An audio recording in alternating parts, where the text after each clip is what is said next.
তাবিজ বিক্রেতা বা এটা যে তাবিজ এটা আমি আসলে কিভাবে বুঝবো? তিনি স্টুডেন্টদের সাথে প্রচুর খারাপ ব্যবহার করে, প্রচুর রাফ বিহেভ করে। ফটোশপ যে আবিষ্কার করছে সেও ফটোশপের 1-2% কাজ পারে না। ক্লায়েন্ট মেসেজ দিলে আমি রিপ্লাই দিব না। কারো যদি গার্লফ্রেন্ড থাকে ওই গার্লফ্রেন্ড রেখে যেন ওনার কাছে চলে যায়, 6 মাস পরে গার্লফ্রেন্ডের মা সহ চলে আসবে।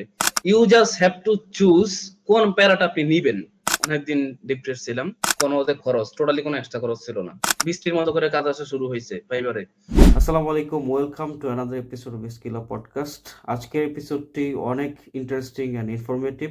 আজকে আমাদের যে গেস্ট, উনি একজন টপ রেটেড সেলার, একজন গ্রাফিক ডিজাইনার, একজন এন্টারপ্রেনার। অ্যান্ড আপনার ইন্ট্রো দেখে বুঝে গিয়েছেন যে সে কে। হি ইজ নান আদার দেন ইমরান হোসাইন ফাহিম ভাই।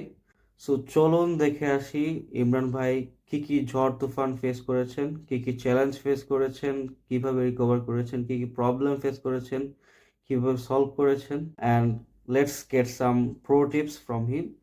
অ্যান্ড তার আগে যারা এখন আমার চ্যানেলটি সাবস্ক্রাইব করেননি, এক্ষুনি সাবস্ক্রাইব করে রাখুন অ্যান্ড বেল আইকনটা ক্লিক করে রাখুন। যারা লাস্ট পডকাস্টটি দেখেননি, ওয়াচ লেটারে রেখে দিতে পারেন, পরে দেখে নিন। আগে এই পডকাস্টটি দেখুন। So let's get started. আপনার পরিচয় তো আমরা জানি, আমি নিজে জানি এবং অনেকেই জানে। তো তারপরেও অডিয়েন্সদের জন্য ছোট্ট করে আপনার পরিচয়টা একটু দিয়ে দিবেন। ওকে, সো আমার নাম হচ্ছে ইমরান হোসাইন ফাহিম। আমার একটা পরিচয় দেওয়ার মতো তেমন কিছু নাই। ফাইবারে কাজ করতেছি 2020 সাল থেকে। অ্যান্ড আপাতত টপ রেটেড নমিনেটেড সেলার হিসাবে আছি। আর একটা এজেন্সি আছে পিকজিকিউর, এখানেই ফুল টাইম আছি আমি। এই এজেন্সির মাধ্যমে হচ্ছে আমরা ডিজিটাল বিভিন্ন সার্ভিস দিয়ে থাকি, লাইক ডিজাইন, ডেভেলপমেন্ট, এডিটিং হাবিজাবি।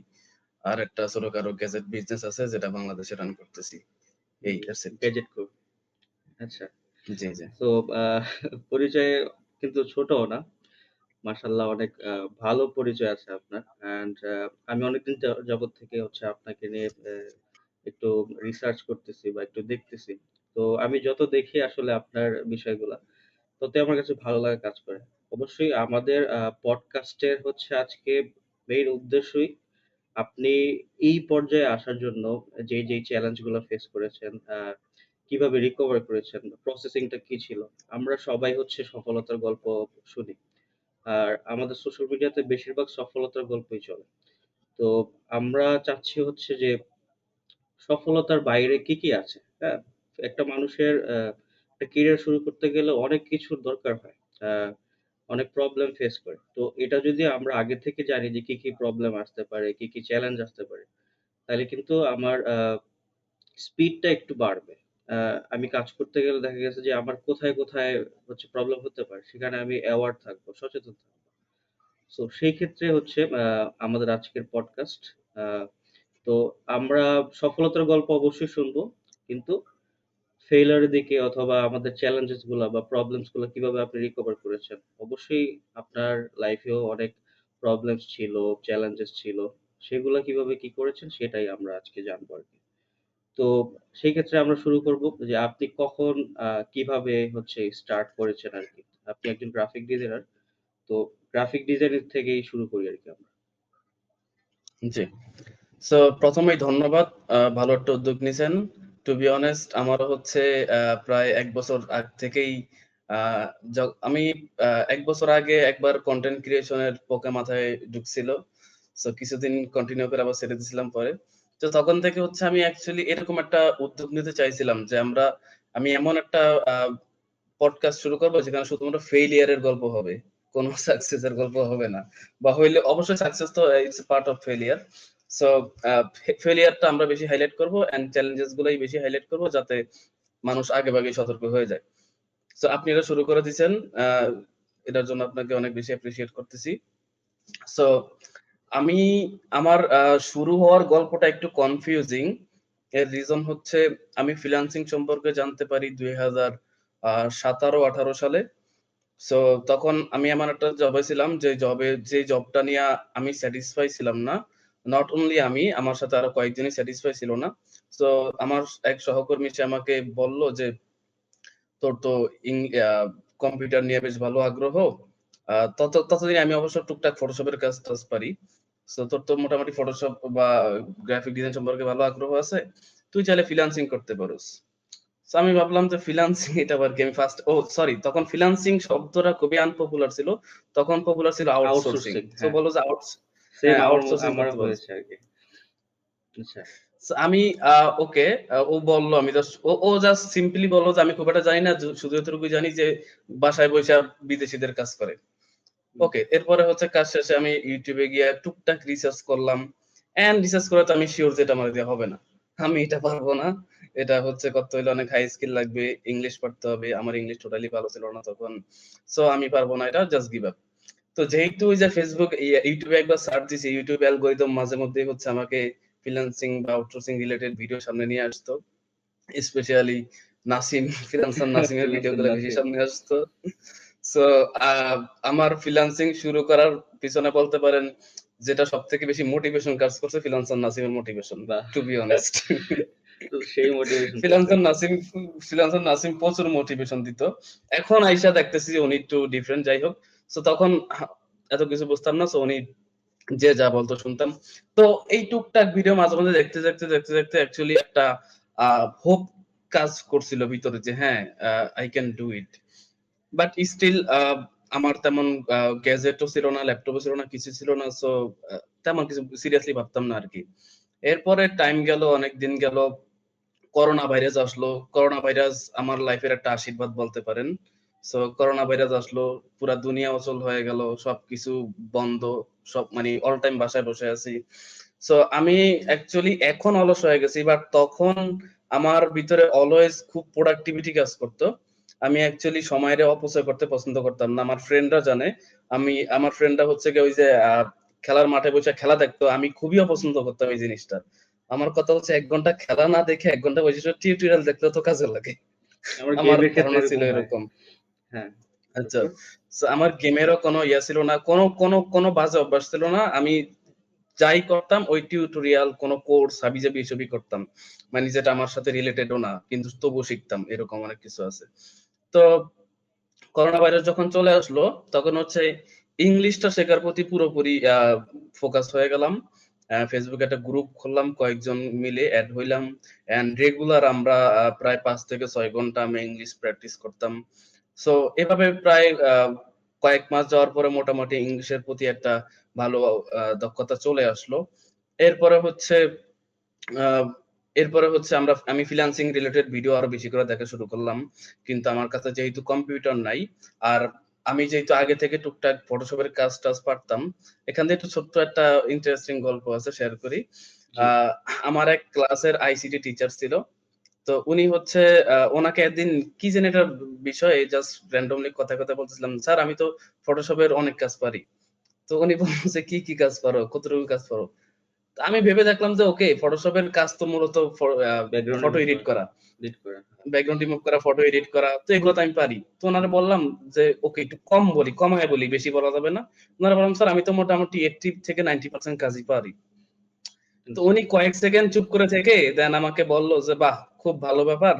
ফটোশপ যে আবিষ্কার করছে সেও ফটোশপের ১-২% কাজ পারে না। তুমি 80% 90% কাজ পারো, এটা খুবই ভালো।" তো উনি হচ্ছে খুবই ঠান্ডা মাথায় আমাকে লজ্জা দিল। দেন আমি হচ্ছে, আমার তো এটা একটা ট্রিগার কাজ করলো, কি ব্যাপার আমি পারি না। মানে ফটোশপ দিয়ে তাহলে করে কি? And as you can know, তখন অ্যাকচুয়ালি ইন্টারনেট অত বেশি এভেইলেবল ছিল না। আমাদের এলাকায় ছিল একটু গ্রামীণ ফোন, টুকটাক ইউজ করা যেত 3G। সো আবার আমার কাছে তেমন ভালো ডিভাইসও ছিল না। তো মাঝে মধ্যে টুকটাক যতটুকু ইন্টারনেট ব্রাউজ করতে পারতাম, তা দিয়ে হচ্ছে একদিন সার্চ দিলাম যে ফটোশপ দিয়ে মূলত কি কাজ করা যায়? Google এ সার্চ দিলাম। অ্যান্ড দেন কয়েকটা ওয়েবসাইটে ঢুকে দেখলাম লম্বা লিস্ট। অ্যান্ড এই লিস্টের কিছুই তো আমি পারি না। আমি বলি, "কি কথা? আমি তো কিছুই মহাসমুদ্র। পারি না।" হ্যাঁ। তো হ্যাঁ। এরপরে হচ্ছে ওই যে যখন করোনা ভাইরাস আসলো, তখন হচ্ছে ওই লিস্টটা সেভ করে রাখছিলাম অনেক আগেই। পরে ওই লিস্টটা বের করলাম, অ্যান্ড ওই লিস্টের শুরু থেকে এক নম্বর let's say logo design, visiting card design, flyer design, এরকম একটা করে ইউটিউবে ভিডিও দেখা শুরু করলাম। অ্যান্ড আমার কাছে যেহেতু কম্পিউটার নাই, প্র্যাকটিসও করতে পারতেছি না। সো আমার একটা ফ্রেন্ড ছিল। আ ও হচ্ছে গিয়া বাজারে মেমোরি লোডের কাজ করতো আরকি। আ মানে মুভি-টুভি বুঝছি, লোড করে দিত, কম্পিউটারের গান-টান লোড দোকান। করত। গ্রামে ওগুলো গ্রামে অনেক যেটা চলতো বলে, হ্যাঁ। তখন। এখনো টুকটাক চলে, বাট অত বেশি এখনো চলে না। সো আ ওর ২ টা পিসি ছিল। একটা পিসিতে আমি বসে এই ভিডিও বাসা থেকে ভিডিও দেখে দিতাম, ওর ওখানে গিয়া ওইটা প্র্যাকটিস করার ট্রাই করতাম। ফটোশপ 7 দিয়া হচ্ছে শুরু করছি আমি তখন। সো সো এই টুকটাক প্র্যাকটিস করে টোরে দেন হচ্ছে এই তো প্রায় করোনা ভাইরাস তো প্রায় অনেক দিন ছিল। আমি যদিও তারা অনেক আগ থেকেই টুকটাক প্র্যাকটিস করতাম। সো প্রায় অনেক দিন প্র্যাকটিস করার পরে এন্ড 20 সালের একদম শেষের দিকে আসার পরে আমার কাছে ফিল হইতেছিল যে না আমি এটা সিরিয়াসলি শুরু করা উচিত। যেহেতু কোনো কাজও নাই, লাইফ পুরা স্থগিত। সো শুধু সময় নষ্ট না করে আমি শুরু করে দেই। এখন শুরু যে করব আমার প্রথম মানে ফার্স্ট স্ট্রাগল ছিল একটা কম্পিউটার কেনা বা ল্যাপটপ কেনা। ততদিনে রিসার্চ করে বের করছি যে ল্যাপটপ দিয়ে কাজ হবে না, কম্পিউটার লাগবে। সো আচ্ছা। কম্পিউটার কিনবো। এখন মানে আমার একটু অল্প বাজেটে শুরু করতে হলে কম্পিউটারটা বেস্ট। ল্যাপটপ কিনতে হলে একটু বেশি বাজেট লাগে। সো তখন হচ্ছে আমি বাবাকে রাজি করাইলাম, একটা ভাইকে রাজি করাইলাম এন্ড হচ্ছে আমি একটা লোন নিলাম। একটা সংস্থা আছে, গ্রামে এরকম অনেক সংস্থা পাওয়া যায় কিস্তি? যাদের কাছ থেকে লোন কিস্তি, হ্যাঁ হুম। কিস্তি বলতে পারেন। ইটস নট অ্যাকচুয়ালি কিস্তি বাট ওই টাইপেরই আরকি, হ্যাঁ। আচ্ছা। সো সমবায় সমিতি টাইপের। এই টাইপের রাইট। তাদেরকে গিয়ে আলোচনা করলাম যে আমার একটা কম্পিউটার কিনবো আমি। তো আমি রিসার্চ করলাম যে কত টাকা লাগবে। প্রথমে এটা রিসার্চ করছি। দেন আমি ভাবলাম যে ওকে ৩০-৪০ হাজার টাকা হইলেই হয়ে যাবে। সো ১০,০০০ টাকা ভাবলাম আমি ম্যানেজ করব। আর ৩০,০০০ টাকা আমি হচ্ছে লোন নিব। দেন বাবাকে বললাম প্রতি মাসে তুমি ১৫০০ টাকা করে দিবা। ভাইকে বললাম তুমি ১৫০০ দিবা। দেন দুইজনে ৩০০০ টাকা দিবে প্রতি মাসে। এটা হচ্ছে ১ মাসের কিস্তি আরকি। সো ৩০,০০০ টাকা ওভাবে নিলাম। নিয়ে হচ্ছে কম্পিউটার কিনে ফেললাম। Core i3 4th generation maybe. So একটা কম্পিউটার কিনলাম। কিনে হচ্ছে কিনে তো শুরু করে দিলাম। এরপরে হচ্ছে আমি আমার প্র্যাকটিস করাটা আরো স্পিড আপ হয়ে গেল। দিনটা ২৪ ঘন্টাই বলা যায় হচ্ছে আমি সারাদিন মানে কম্পিউটার সামনে বসে থাকতাম। মানে এতদিনের যে একটা ক্ষুধা ছিল যে আমার শেখার আগ্রহ কিন্তু ডিভাইস নাই, ওইটা তখন ফুলফিল হয়ে গেল। সো ২৪ ঘন্টা আমি মূলত কম্পিউটার সামনে বসে থাকতাম। প্রচুর রিসার্চ করতাম, প্রচুর হচ্ছে ভিডিও দেখতাম। সো YouTube এ গ্রাফিক ডিজাইন সম্পর্কে অ্যাকচুয়ালি ততদিনে আরকি, এখন তো অনেক ভিডিও আসছে। ততদিনে আমার মনে হয় না কোনো ভিডিও দেখা আমার বাদ ছিল। সব আচ্ছা। দেখা শেষ। তখন তো বাংলা সব ভিডিও দেখা শেষ তেমন করে ছিল না। তেমন ছিল না। GFX Mentor এর ভিডিও দেখতাম। তারপরে হচ্ছে Pixim Perfect এর ভিডিও দেখতাম। বাংলাদেশের কয়েকজনের নাম বলি, এদেরকে আসলে ক্রেডিট দেওয়া দরকার। গ্রাফিক্স স্কুল আছে, তার ভিডিও দেখতাম। রাসেল ভাই। রাসেল ভাই। এরপরে হচ্ছে আরেকটা চ্যানেলের কথা স্পেশালি না বললেই নয়। ওই চ্যানেলটা খুবই আন্ডাররেটেড। ওইটা হচ্ছে AD একাডেমি। AD একাডেমিটা আরিফ ভাই। আচ্ছা। হ্যাঁ, ওইটা খুবই আন্ডাররেটেড। খুব একটা মানুষ ওনার জানে না। ভিডিও কিন্তু হয়তো উনি আমি খুবই দেখি নাই। কোয়ালিটি, আমি নিজেও জানি না। হ্যাঁ, হ্যাঁ। সো উনার ভিডিও খুবই কোয়ালিটিফুল ছিল এন্ড উনার মানে বোঝানোর ক্ষমতা বেশ ভালো ছিল। আমি উনার ভিডিও দেখে খুব বুঝতাম আরকি। সো উনার ভিডিও দেখে ফটোশপ তখন হচ্ছে আগে আমি তো অলওয়েজ ইউজ করছি 7, তখন হচ্ছে আমি ফটোশপ মেবি 22 বা 23 ডাউনলোড করছিলাম। না 22-23 হবে না, মেবি 21 হবে। সো 21 ডাউনলোড করছিলাম বা 20 ডাউনলোড করছিলাম। করে হচ্ছে আমি কাজ করতেছি। তাদের ভিডিও দেখে হচ্ছে প্রচুর পরিমাণে প্র্যাকটিস করে দেন হচ্ছে যখন ফিল হইলো যে হ্যাঁ, আ মোটামুটি আমি রেডি। তখন হচ্ছে মার্কেট প্লেসে অ্যাকাউন্টটা খুললাম ফাইবারে। তাও টিউটোরিয়াল দেখে অ্যাকাউন্ট খুললাম। একটা ফাইবারে একটা কোর্স নিয়েছিলাম। এমন একজনের কাছ থেকে কোর্স নিছি যে হচ্ছে এখন আ আ একটু বিতর্কিত। বাট তখন আমি ফলো করতাম আরকি তাকে। সো আমি ছবি দেখছিলাম আপনার তার প্রোফাইলে। হ্যাঁ, হ্যাঁ। সো হচ্ছে তার কোর্স নিলাম একটা ৳৩০০ না জানি ৳৫০০ দিয়ে। যাই হোক কোর্স নিয়ে তারপরে হচ্ছে গিয়া শুরু করলাম। ফাইবার সম্পর্কে মোটামুটি সব বেসিক মানে বেসিকটা বলা যায় আমি তার কাছ থেকেই শিখছি ও তার ওই কোর্স থেকে। সো অনেক কিছুই শিখলাম। শিখে যখন হচ্ছে ফাইবার অ্যাকাউন্ট ক্রিয়েট করলাম। ফাইবার অ্যাকাউন্ট ক্রিয়েট করে গিগ ক্রিয়েট করলাম। গিগ ক্রিয়েট করে তো বসে রইলাম যে কবে কাজ পাবো। যদিও বসে থাকি নাই, আমি আমার মতো প্র্যাকটিস করতেছি। But at the same time অ্যাকাউন্টও রানিং আছে। সো এভাবে হচ্ছে ২০২০ সালের একদম শেষের দিকে আমি হচ্ছে একটা first job pi. And job যখন পাই তখন হচ্ছে মেবি এর আগেও কয়েকটা নক আসছিল। দেখা গেছে আমি রাত ৩টা পর্যন্ত কাজ করে দেন শুয়ে পড়ছি। দেন ৪টার দিকে নক আইছে বা ৩:৩০টার দিকে নক আসছে। মানে আমি শুয়ে যাওয়ার কিছুক্ষণ পরে নক আইছে। এবার আমি ঘুম থেকে উঠছি দেখা গেছে দুপুরে বা ১২টা-১টার দিকে। ততক্ষণে মিস করে ফেলছি। এরকম কয়েকটা হইছে। আমার বাট ফার্স্ট ওইটা আর এরকম মিস ছিল। করি নাই। হ্যাঁ, ওইটা ওইটা আর মিস করিনি। এটা আমি শোয়ার মানে বিছানায় বেডে যাওয়ার পরেই হচ্ছে শব্দটা হয়েছে নোটিফিকেশনের। দেন হচ্ছে গেলাম, গিয়ে দেখি অর্ডার দিয়ে দিছে। কোনো কথাবার্তা ছাড়াই অর্ডার দিয়ে দিছে। অন্যান্য ভাইয়ের মেসেজ করছিল, অর্ডার দেয় নাই। উনি ডিরেক্টলি অর্ডার দিয়ে দিছে। রিকোয়ারমেন্ট সাবমিট করছে। মানে এমন একটা সিচুয়েশন, তখন হচ্ছে আমি তার কাজটা সবকিছু বুঝলাম, সবকিছু করলাম। এখন আমি তাকে মেসেজ করার জন্য মেসেজ সেন্ড করে দেখি হচ্ছে রিলোড নিছে এন্ড আমার নেট শেষ। তখন হচ্ছে কি আমি মডেম ইউজ করে সিমে ডেটা ভরে ইউজ করতাম, নেট চালাইতাম আর কি। নেট শেষ, মানে ইন্টারনেট শেষ হয়ে গেছে, এমবি শেষ হয়ে গেছে। কি এক মুসিবত! এরপরে ভোর তখন মেবি কেবল ফজর আজান দিছে। ভাবলাম তো না, কাজ এটা কমপ্লিট করে তারপরে ঘুমাবো, আগে আমার নেট লাগবে। এই সকাল ভোরেই হচ্ছে আমি একটা সাইকেল ছিল, ওই সাইকেল দিয়ে হচ্ছে আমার একটা ফ্রেন্ডের বাসায় গেলাম। ওর বিকাশ থেকে হচ্ছে রিচার্জ করছি। ওর বিকাশ থেকে রিচার্জ করে দেন হচ্ছে আবার বাসায় আসছি। এসে দেন হচ্ছে চেক করে দেখছি আসছে। সো কাজ শুরু করলাম এন্ড রিকোয়ারমেন্ট দেখে দেন আমার ওই ফ্রেন্ডারও হচ্ছে আমি মিটে আনলাম। ও একটু বুঝাই দিল কিভাবে কি করা লাগবে না লাগবে। আমি মোটামুটি বুঝলাম। এন্ড অ্যাকচুয়ালি তখন অনেক হেজিটেশন ফিল হইতেছিল। মনে হইতেছিল যে মানে খুবই মানে বুক কাঁপাকাঁপি, খুবই হাত পা কাঁপাকাঁপি শুরু হয়ে গেছিল। এন্ড যখন অর্ডারটা পাইছি আমার তখন তো একটু রাত ছিল, লেটস সে ৩টা ৩:৩০।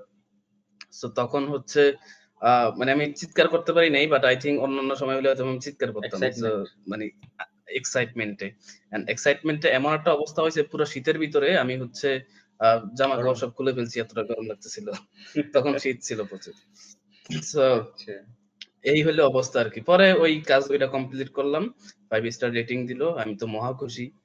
এভাবে শুরু হয়েছিল আর ফার্স্ট কি। অর্ডারে 5 star rating, it's a great. হ্যাঁ, আরেকটা কথা হচ্ছে আপনার শুরুটা অনেক স্মুথলি ছিল। আমি মানে আমি যতজনকে চিনি বা হচ্ছে দেখছি আমার কাছের থেকে, বেশিরভাগই আমি সহ সবাই হচ্ছে কি করছে, কম্পিউটার কেনার পরেই হচ্ছে মুভি-টুভি দেখে একদম সময় নষ্ট। তো সেই ক্ষেত্রে আপনার ওই জিনিসটা হয় নাই, আলহামদুলিল্লাহ।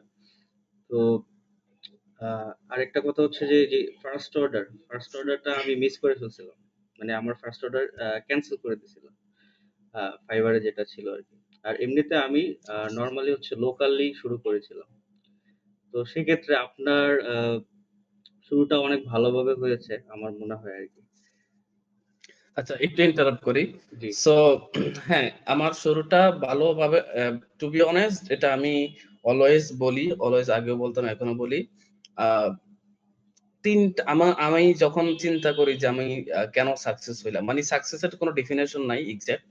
Still I am not success যদি অন্য আ দিক থেকে চিন্তা করি। বাট আমি যে জায়গা থেকে শুরু করছিলাম ওখান থেকে আমি কেন সাকসেস হইছি? ৩ টা রিজন। প্রথমত রিজন হচ্ছে আমার প্রচন্ড পরিমাণে চেষ্টা ছিল। এখন আমি একদম মানে দুনিয়ার সবথেকে অলস মানুষটা আমি। এটা আমি বলি অলওয়েজ।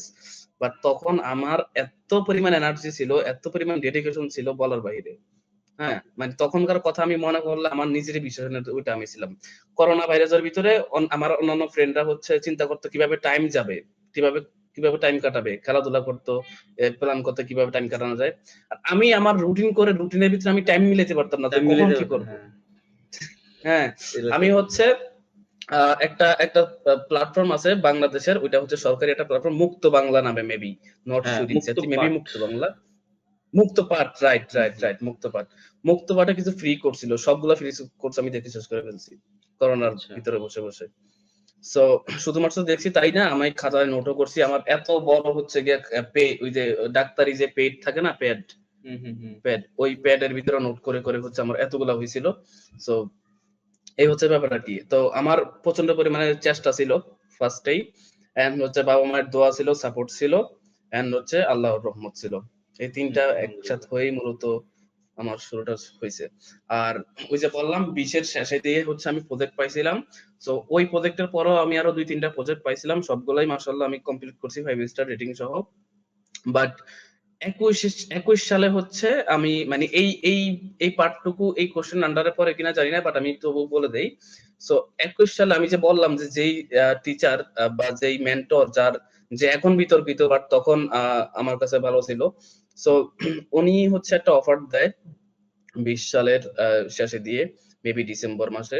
যে ওনার অফিসে রংপুর 3 জন লোক নিবে, 10 জন লোক নিবে, তারা থাকবে, ওখানে খাবে, ওখানে থাকবে, and তাদেরকে উনি কাজ শেখাবে, ওনার ছায়াতলে রেখে তাদেরকে কাজ শিখায় তাদেরকে সাকসেস বানাবে, এবং ওনার এজেন্সিতে প্রচুর পরিমাণে কাজ আসবে, মিলিয়ন মিলিয়ন ডলারের কাজ আসবে, ওগুলা করবে। ঠিক আছে, কারো যদি গার্লফ্রেন্ড থাকে, ওই গার্লফ্রেন্ড রেখে যেন ওনার কাছে চলে যায়, 6 মাস পরে গার্লফ্রেন্ডের মা সহ চলে আসবে। এই টাইপের অনেক মানে মানে ইট মিনস ওখানে গেলে অনেক টাকার মালিক হয়ে যাবে এক কথায়। হ্যাঁ, হ্যাঁ, 3-4-6 মাসের ভিতরে অনেক টাকার মালিক হয়ে যাবে, এত টাকা হয়ে যাবে যে গার্লফ্রেন্ডের মা সহ চলে আসবে, এরকম ওভার টাইপ প্রমিস আর কি। অনেক কথা। হ্যাঁ, অনেক ওভার প্রমিস করছিল, এন্ড তখন তো আসলে এত কিছু বুঝতাম না, সহজ সরল ছিলাম, যে যা বলতো সেই তাই বুঝতাম। এন্ড তো হচ্ছে ওনার ওখানে চলে গেছিলাম 21 সালে, প্রতি মাসে 5,000 টাকা করে দেওয়া লাগতো, ওইটা নিজেদেরই খরচ, নিজেদের খাওয়া থাকা এই দুইটার মিলিয়ে। সো কিন্তু ওখানে যাওয়ার পরে আসলে অন্ধভক্ত হইলে যেটা হয়, আমি শুরুতেই অডিয়েন্সদেরকে বলবো, কাউকে অন্ধভক্ত মানে কারো অন্ধভক্ত হবেন না। সো অন্ধভক্ত হলে যেটা হয়, প্রথম 2 থেকে 3 মাস প্রচন্ড পরিমাণে অন্ধভক্ত ছিলাম। আমার ফাইবার অ্যাকাউন্ট আমি লগ আউট করে দিছি, যে স্যারের কাজ করে তো খুলবো না, নিজের ফাইবার অ্যাকাউন্ট কাজ করে করবো কি? ঠিক আছে, আমার নিজের ফাইবার অ্যাকাউন্ট আমি লগ আউট করে ডেডিকেশন। রাখছিলাম। ঠিক আছে, আচ্ছা। হ্যাঁ, প্রথম 2-3 মাস নিজের ফাইবার অ্যাকাউন্ট লগ আউট করেছিলাম, কোনো কাজ করি নাই ফাইবারে। সো তো ওনার ওখানে 2-3 মাস যাওয়ার পরে যখন দেখতেছি কোনো কিছু শিখাইতেছে না, এন্ড যা যা শিখাইতেছে এগুলো খুবই বেসিক, আগে থেকেই পারি, এন্ড উনি নিজেও শিখাইতেছে না, অন্য একজনকে হায়ার করে শিখাইতেছে, যারা হায়ার করে শিখাইতেছে ওলে গান জুটি, একদম সোজা বাংলা কথা। ঠিক আছে, সেও ওরা তেমন তুলে কিছু এনে পারে জাস্ট, না। সেও তেমন কিছু পারে না, তার নিজেরও ভাইবার এখন খুব একটা গুরু না। তো এই তো টুকটাক ফটোশপের ব্যাকগ্রাউন্ড রিমুভ, রিটাচ, হাবিজাবি এগুলোই শিখেছে ঘুরে ফিরে, অ্যাডভান্স লেভেলের কিছুই শিখাইতেছে না। তো উনি বলতেছিল এগুলো সবই শেখাবে, ধৈর্য ধরো, শুরু থেকে শুরু করি। ওকে, দেন হচ্ছে 2-3 মাস কেটে যাওয়ার পরে দেন হচ্ছে আমাদের আসলে কয়েকজনের ভিতরে একটা হুশ আসলো যে কি করতেছি আমরা, কি শিখতেছি। দেন হচ্ছে আমি তখন তো অভাবের সংসার, ফ্যামিলি সাপোর্ট দেওয়া লাগতেছে, মানে ফ্যামিলিকে সাপোর্ট করা উচিত, যেই জায়গায় সেই জায়গায় ফ্যামিলি থেকে টাকা নিয়ে প্রতি মাসে চলতেছি। তো সবকিছু মিলে একটা হুশ আসলো, আসার পরে হচ্ছে আমি আমার ফাইবার অ্যাকাউন্টটা লগ ইন করলাম, এন্ড অ্যাক্টিভ থাকা শুরু করলাম, আবার গিগটাকে একটু হালকা পাতলা এডিট করলাম। সো এভাবে চলতেছি।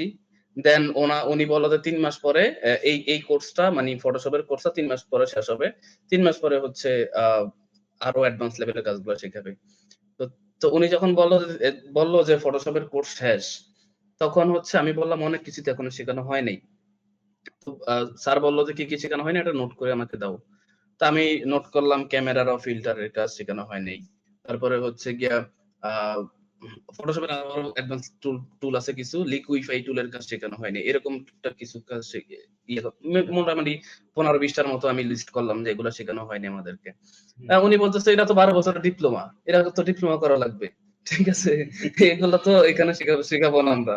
হ্যাঁ, আচ্ছা, পরে বেসিক শিখাবো। এটা বলে হ্যাঁ, দেন বলতেছে যে আচ্ছা সমস্যা নাই, তুমি যা বলছো তার ভিতর থেকে আমি 2-1টা টুকটাক শেখাবো মাঝে মধ্যে, আমার সময় করতে পারলে আমি শেখাবো, টেনশন করো না, এখনো তো 6 মাস আছো, থাকো। ওকে, চলতেছে। তো ওই আশাটা ছেড়ে চলে গেছে যে ওনাকে দিয়ে কিছু হবে না, এতটুকু আশা ততদিনে চলে গেছে। জাস্ট ভাবতেছিলাম যে না, এখানে আসি, আমার লাইফে কাজ কাজ, ঘুমানো আর আর নামাজ কালাম ছাড়া আর কোনো কাজ নেই, তখন নামাজ কালাম পড়তাম 5 ওয়াক্ত। তো আমার লাইফে খাওয়া, কাজ আর ঘুমানো ছাড়া তেমন কোনো কাজ নাই। বাড়িতে থাকলে দেখা যায় ফ্যামিলিগত বিভিন্ন বিষয় ব্যস্ততা বেড়ে যাবে। সো এই জন্য ওখানে ছিলাম যে না, এখানে থাইকেই আমি হচ্ছে কিছু করতে হবে। আর সব থেকে বড় কথা হচ্ছে এত বড় মুখ নিয়ে আসছি এখানে, খালি হাতে যাওয়া যাবে না বাড়িতে। তো এখানে থেকে কিছু করা লাগবে, ওনাকে দিয়ে হইলে হোক বা না হোক আমাকে নিজেকে করা লাগবে। দেন হচ্ছে নিজেই ভাবে এখন করলাম, নিজেই কাজ কাম শুরু করলাম। সো এই তো পরে হচ্ছে আমার অ্যাকচুয়ালি লাইফের আমার স্মুথ মানে ক্যারিয়ারটা স্মুথ ছিল। আমার হচ্ছে তখন একটা ক্লায়েন্ট আসে, সে হচ্ছে $350 অর্ডার দিবে বলে হচ্ছে গিয়ে প্রথমে আসে, দেন $300 অর্ডার তার কাছ থেকে নেই। তারপরে সে আরো কিছু কাজ বাড়ায়, $450 হয়।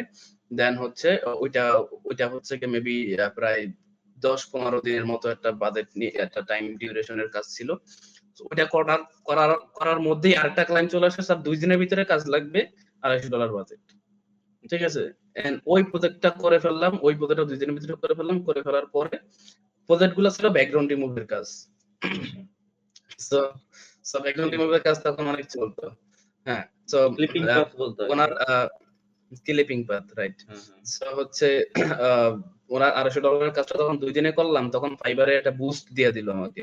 আমার অ্যাকাউন্ট অনেক গ্রো হইলো, প্লাস কিছুদিন পরে আবার যখন $450 একটা প্রজেক্ট করলাম, সাবমিট করলাম, ক্লায়েন্ট খুশি হয়ে আরো $50 করলো, টিপ দিল $500। সো ফাইবার থেকেই আমাকে হচ্ছে একটা এক্সট্রা অ্যাকাউন্টটাকে বুস্ট করে প্রমোশন দিল, দিচ্ছে হ্যাঁ, আরকি। প্রমোশন করে দিল। সো আমি তখন আমার ব্যাকগ্রাউন্ড রিমুভাল হচ্ছে গিয়া ফাইবারের সবথেকে বড় কিওয়ার্ড ছিল ততদিন, লোগো ডিজাইনের পরে। হ্যাঁ, ব্যাকগ্রাউন্ড রিমুভাল ছিল সবথেকে বড় কিওয়ার্ড, মানে এটার আন্ডারে অনেক বেশি কম্পিটিটর আরকি। সো তখন ছিল মেবি 45,000 আমি যখন ছিলাম। এখন তো লাখখানিক পার হয়ে গেছে মেবি, আমি হ্যাঁ, চেক অনেক করি নাই। দিতে সো হবে। সো ওই 45,000 এর ভিতরে আমি অ্যাক্টিভ সেলার ক্লিক করলে আমাকে প্রথম সারিতে দেখাইতো। আচ্ছা। ঠিক আছে, মানে এতটা হয়ে গেছিল, তো প্রচুর কাজ আসা শুরু হয়। আমি নিজে আসলে কুলাইতে পারতাম না কাজ করে, টুকটাক আশেপাশে যারা ছিল তাদেরকে দিয়েও করাইতাম। সো এরপরে 5-6 মাস পরে যখন দেখলাম যে না নিজেই গ্রো হয়ে যাইতেছি, এরপরে ওখান থেকে আমি বাড়িতে চলে আসলাম। চলে এসে দেন আমি বাসায় কাজ করার পরিবেশ ছিল না, যার ফলে আমি হচ্ছে কি আমার বাড়ির যে বাজার, মানে হালকা দূরত্ব, বেশি দূরত্ব না, 5-10 মিনিট লাগে হাইটা যাইতে, বাসা থেকে বাজারে যাইতে। ওই বাজারে আমি নিজে একটা ফ্ল্যাটের মতো একটা রুম নিয়ে দেন আমি ওখানে থেকে কাজ শুরু করলাম আরকি। এই ছিল আচ্ছা। আমার হোল জার্নি। ওখান তো থেকেই শুরু। এখানে আরেকটু হচ্ছে ইন্টারাপ্ট করি আমি। সেটা হচ্ছে যে হুম, হুম, ওই যে ভাইয়া যে নিছিল আপনাকে, যেই স্যার আপনার, তো হুম। উনি কি ইন্টার্নশিপ পারপাজে নিছিল? মানে আনপেইড ইন্টার্নশিপ এরকম আহ কিছু? ইন্টার্নশিপের কাজ তো হচ্ছে মেইনলি আমাদেরকে দিয়ে কাজ করাবে, এটা হচ্ছে থাকে ইন্টার্নশিপের মেইন উদ্দেশ্য। ওনার হ্যাঁ, হ্যাঁ। উদ্দেশ্যটা আমাদেরকে দিয়ে কাজ শিখাবে। ওনার উদ্দেশ্য ছিল দুইটা, আমাদেরকে দিয়ে কাজ শিখাবে প্লাস ওনার কোম্পানির কাজ করাবে। সো ওনার কোম্পানির কাজ করলে ওখান থেকে আমাদেরকে টাকা দিবে। ঠিক আছে, আমাদেরকে বোঝানো হয়তো এরকম যে লেটস সে তুমি যদি দৈনিক যদি $500 কাজ করো, $1,000 কাজ করো, মানে কম পক্ষে নিম্নে একদম কম, তাহলে তুমি প্রতি মাসে প্রতি $30,000 ইনকাম করতে পারবে আমার এখান থেকে, তুমি একদম বেসিক অবস্থায়। সো বেসিক অবস্থায় 25-30,000 টাকা কিন্তু তখনকার তুলনায় অনেক বেশি ছিল। সো এই জন্য হচ্ছে ঢুকে গেছিলাম। তো ওরা ইন্টার্নশিপ, উনি বলতো ইন্টার্নশিপ, বাট অ্যাকচুয়ালি ওটা ইন্টার্নশিপ ছিল না। আমাদের কয়েকজনের ধারণা যে ওনার অফিসের কস্টিং তোলার জন্য মূলত আমাদেরকে নিছিল। আচ্ছা। তারপর আপনারা এ- একটা এ- পাই পরিমাণও পান নাই নাকি? না, ওনার কাছ থেকে কোনো 2 টাকাও পাই নাই বা ওনার কাছ থেকে করি না। আমি ওখানে জাস্ট ছিলাম এজ এ হোটেলে যেমন আপনি থাকবেন, খাবেন, ভাড়ার টাকা দিবেন, দ্যাটস ইট। ওখানে একদম এভাবেই ছিলাম আচ্ছা, একদম। অফিসেই তবে থাকার হ্যাঁ, মতো। আমার কোনো তবে আমার কোনো পার্সোনালি আমাদের 2-1 জনের কোনো লাভ হয় নাই। লেটস সে আমি যেহেতু আগে থেকেই মোটামুটি অনেক কিছু পারতাম, বেসিকটা আমার স্ট্রং ছিল। হ্যাঁ, সো আমার তেমনটা লাভ হয় নাই। বাট কয়েকজন ছিল যারা ফটোশপের ফড়াও পারতো না। ঠিক আছে? সো তাদের জন্য আবার কিন্তু লাভ হয়েছে। তারা ফটোশপের কাজ শিখছে, মোটামুটি টুকটাক ডিজাইন শিখছে। অ্যান্ড প্লাস ৩ মাস পরে আমি সবাইকে ইনস্ট্রাকশন দিছিলাম যে তোরা হচ্ছে এখান থেকে কোনো কিছু নেওয়ার আশা করিও না। তোমরা নিজেরা কোর্স কিনো। আমি কয়েকজনকে বাতলায় দিছিলাম যে তোমরা কেডিপি নিয়ে কাজ করো। আর তখন আমি একটু রিসার্চ করছিলাম ফাইবারে, দেখলাম যে কেডিপি খুব ভালো Amazon চাহিদা। KDP। সো হ্যাঁ, তো কয়েকজনকে কেডিপি নিয়ে কাজ করার কথা বললাম, না তোমরা কেডিপি নিয়ে কাজ করো। আমার ওই জায়গারই আরেকটা ফ্রেন্ড আছে, ও আগে কিছুই পারতো না, ও তখন হচ্ছে ওই স্যারের কাছে গিয়ে টুকটাক কাজ শিখছে, প্লাস আমার কথায় ও কেডিপি নিয়ে কাজ শুরু করছে, এন্ড এখনো কেডিপি নিয়ে কেডিপি নিয়ে বেশ ভালো একটা সাকসেস ও আছে। সো এরকম টুকটাক যারা হচ্ছে টোটালি কিছুই জানতো না, তাদের জন্য ওইটা ভালো ছিল, তারা শিখতে পারছে কিছু। বাট আমি ছিলাম আরেকজন ছিল, আমরা মোট 2-3 জন ছিলাম যাদের বেসিকটা স্ট্রং ছিল, যারা মোটামুটি অনেক কাজই পারতাম, টুকটাক প্রজেক্ট আগেও করছি, তাদের জন্য আসলে খুবই বেনিফিটেড ছিল না এটা। বাট অবশ্যই লার্নিং তো ছিলই, মানে এট লিস্ট একটা মানুষকে তো চিনতে পারছি, একটা মানুষের সাথে চলছি। সো সব থেকে বড় কথা হচ্ছে আমরা স্টিল ক্রেডিট দেই ওনাকে এটার জন্য যে আমরা ওখানে যারা ছিলাম সবাই সেম মাইন্ডেড ছিলাম। হ্যাঁ, আমাদের সবারই গোল ছিল সাকসেস হইতে হবে, ফ্রিল্যান্সিং শিখতে হবে, ফ্রিল্যান্সিং করতে হবে। সো এই যে একটা পরিবেশ তৈরি করে দেওয়া, একটা ভালো একটা পরিবেশ ছিলাম, এটাই ছিল অ্যাকচুয়ালি অনেক বড় একটা পাওয়া, যেটা হয়তো বা একা থাকলে হইতো না। ওখানে গিয়ে এটাই সব থেকে বেশি লাভ হয়েছে, যে কোনো প্রকার ইন্টারাপশন ছিল না, কোনো ফ্যামিলির প্যারা নাই, ফ্রেন্ডদের প্যারা নাই, কোনো কিছু নাই, একদম মন দিল লাগায় 24 ঘন্টাই কাজ কাম। সো এটা ছিল খুবই ভালো একটা দিক আর কি। কিন্তু ওনার ওভার প্রমিস গুলো অ্যাকচুয়ালি কোনো কিছুই ফল হয় নাই, মানে ওনার ওভার প্রমিস গুলো কোনো কিছুই কাজে লাগে নাই, এছাড়া বাকি সবকিছু ঠিকঠাক ছিল। তারপরে এই দেখেন এখান থেকে হচ্ছে অনেক কিছু তো শিখতে পারছেন যে লাইফটা আসলে এত ইজি না, বা এক্স্যাক্টলি, এত রাইট, রাইট, স্মুথলি যাবে না ফ্রিল্যান্সিং জার্নিটা। ঠিক আছে? তো সেটা ছিল রাইট, হয়তো রাইট, আপনার হ্যাঁ, হ্যাঁ। প্রথম বাধা বিপত্তি বা চ্যালেঞ্জ, যেটাই বলি আমরা। তো হুম, হুম, যদিও হুম, এখান থেকে অনেক কিছু শিখতে পারছেন। আহ, তো হুম, এইগুলাই আসলে অ্যাকচুয়ালি আমাদের চ্যালেঞ্জেস গুলা, যেগুলো হচ্ছে সচরাচর কেউ বলে না বা বলতে চায় না, বা এগুলো আমাদের সামনে আসে না। বেশিরভাগ আমি আমার মাথায় কেন আসলো, আপনি যেটা বললেন যে হচ্ছে সবাই তো সাকসেস নিয়ে বলতেছে, আপনারও প্ল্যান ছিল যে ফেইলিউর নিয়ে কিছু একটা শুরু করা। তো আমারও ওই জায়গাটা থেকে আসছে যে আমি কিন্তু অনেক চ্যালেঞ্জেস ফেস করে আসছি। তো সবাই হুম, হুম, এত সাকসেস হইলে তো চ্যালেঞ্জ গুলা কে কে ফেস করতেছে, ঠিক আছে? এটা আসলে দেখা সেটাই। দরকার, বা এই গল্পগুলা শোনানো দরকার। দেখি যে অনেকেই বলে, ভাই ফ্রিল্যান্সিং তো করো, অনেক টাকা কামাও, মানে অনেক সহজ, মনে হয় যে কম্পিউটার সামনে বসছি আর টাকা আসতেছে। ওই যে জুনু ভাইয়ের একটা ভিডিও হচ্ছে, আমি রিমেক করছিলাম, মাউস ট্যাপ হুম, হুম। করতেছে আর টাকা পড়তেছে, ট্যাপ ঠিক করে আছে? টাকা ভরে। হ্যাঁ, হ্যাঁ। তো আহ, তো ওইটার থেকে আমি হচ্ছে বুঝাচ্ছি আর কি, যে মানুষ মনে করে যে এরকমই, ঠিক আছে? হাঁচি দিচ্ছে আর টাকা আসতেছে, ফ্রিল্যান্সার। তো আসলে সবগুলা গল্প এরকম না। সবাই হচ্ছে অনেক বাধা রাইট, রাইট। বিপত্তি, অনেক চ্যালেঞ্জেস ফেস করে আসতে হয়েছে আর কি এখানে। তো আর যাই হোক। আমি জার্নিটা যতটা স্মুথলি বলে গেছি, একটা রোড ম্যাপের মতো করে বলে গেছি আমার জার্নিটা। ইটস ট্রু, বাট এটার ভিতরে অনেক ডিটেইল আছে, অনেক ক্ষুদ্র ক্ষুদ্র বিষয় আছে যেগুলো আমার স্ট্রাগলের পার্ট, সেগুলা বলা হয় নাই। লেটস সে এমন অনেক দিন গেছে প্রচুর পরিমাণে হতাশা, যখন একটা মানুষের প্রতি আপনি অনেক বেশি অন্ধবিশ্বাস, and হুট করে অন্ধবিশ্বাসটা আপনার ভেঙে যায়, তার আসল মুখোশটা তো সামনে চলে আসে, দেখেন আপনার অনেক চল থাকে তার প্রতি, and হঠাৎ করে ওই ভক্তিটা বা ওই বিশ্বাসটা নষ্ট হয়ে যায়। ওইটা একটা বড় ধাক্কা। অনেকদিন ডিপ্রেস ছিলাম। তারপরে হচ্ছে যেহেতু বাড়ি থেকে মাত্র ৫,০০০ টাকাই আমি প্রতি মাসে আনতাম, এন্ড পুরা ৫,০০০ টাকাই হচ্ছে ওনাকে দিয়ে দিতাম। আমার কাছে কিন্তু টোটালি ১ টাকাও থাকতো না। ঠিক আছে? সো আমি চলতাম কিভাবে? প্রতি মাসে মানে ৩০ দিন প্রতি মাসে বা ওই ৫-৬ মাস আমার হচ্ছে কোনো এক্সট্রা আ কোনো যে খরচ, টোটালি কোনো এক্সট্রা খরচ ছিল না। ঠিক আছে? ইভেন হচ্ছে আমরা সকালবেলা কেউই খাইতাম না। সকালে ফ্রিল্যান্সারদের নরমালি সকালে খাওয়া লাগে না। সকাল থাকে সকালে ঘুমে থাকে, সো ব্যাচেলর্স সকালে লাইফ। খাওয়া লাগে না। হুম। হ্যাঁ, বাট তখন অ্যাকচুয়ালি ১ম আমরা সকালে ঘুমাইতাম। বাট পরের দিকে সকালে আর ঘুমাইতাম না। রাতে ঘুমাইতাম, সকালে উঠে যাইতাম ভোরে। তো তখন হচ্ছে কিন্তু সকালে কিন্তু খাবার নাই। সকালে কিন্তু খালি পেটে থাকতে হইতো একদম দুপুরে। হুম? অনেকে গিয়ে হয়তোবা নিজের পকেট থেকে গিয়ে খেয়ে আসতো। আমার দ্বারা কিন্তু এটা হইতো না। আমার মতো আরো ২-১ জন ছিল। সো এরকম অনেক টুকটাক চ্যালেঞ্জেস ছিল। এমন হইছে যে যখন আমার কাজ বেড়ে গেছে, যখন আমার মানি বৃষ্টির মতো করে কাজ আসা শুরু হইছে ফাইবারে। এমন হয়েছে যে ৩ দিন ৩ রাত একটানা আমি ঘুমাইতে পারি নাই। আ থেকে কি বলে একটা এক্সাম্পল দেই। আ রংপুর থেকে ভোলাতে জার্নি করা ২৪ ঘন্টার টাইম। ঠিক আছে? ২৪ ঘন্টা ধরে জার্নি করতে হয়। রংপুর থেকে যখন আপনি বাসে উঠবেন, ঢাকা আসতে লেটস সে সকাল বেলায় যদি বাসে ওঠেন, ঢাকায় আসতে বিকাল হয়ে যাবে। আচ্ছা। ঢাকা থেকে ভোলার লঞ্চে উঠলে যাইতে তার পরের দিন সকাল। সো ৬ ঘন্টা। মোটামুটি ২৪ ঘন্টা হচ্ছে গিয়ে টাইম চলে যায় রংপুর থেকে ভোলা পর্যন্ত জার্নি। হুম।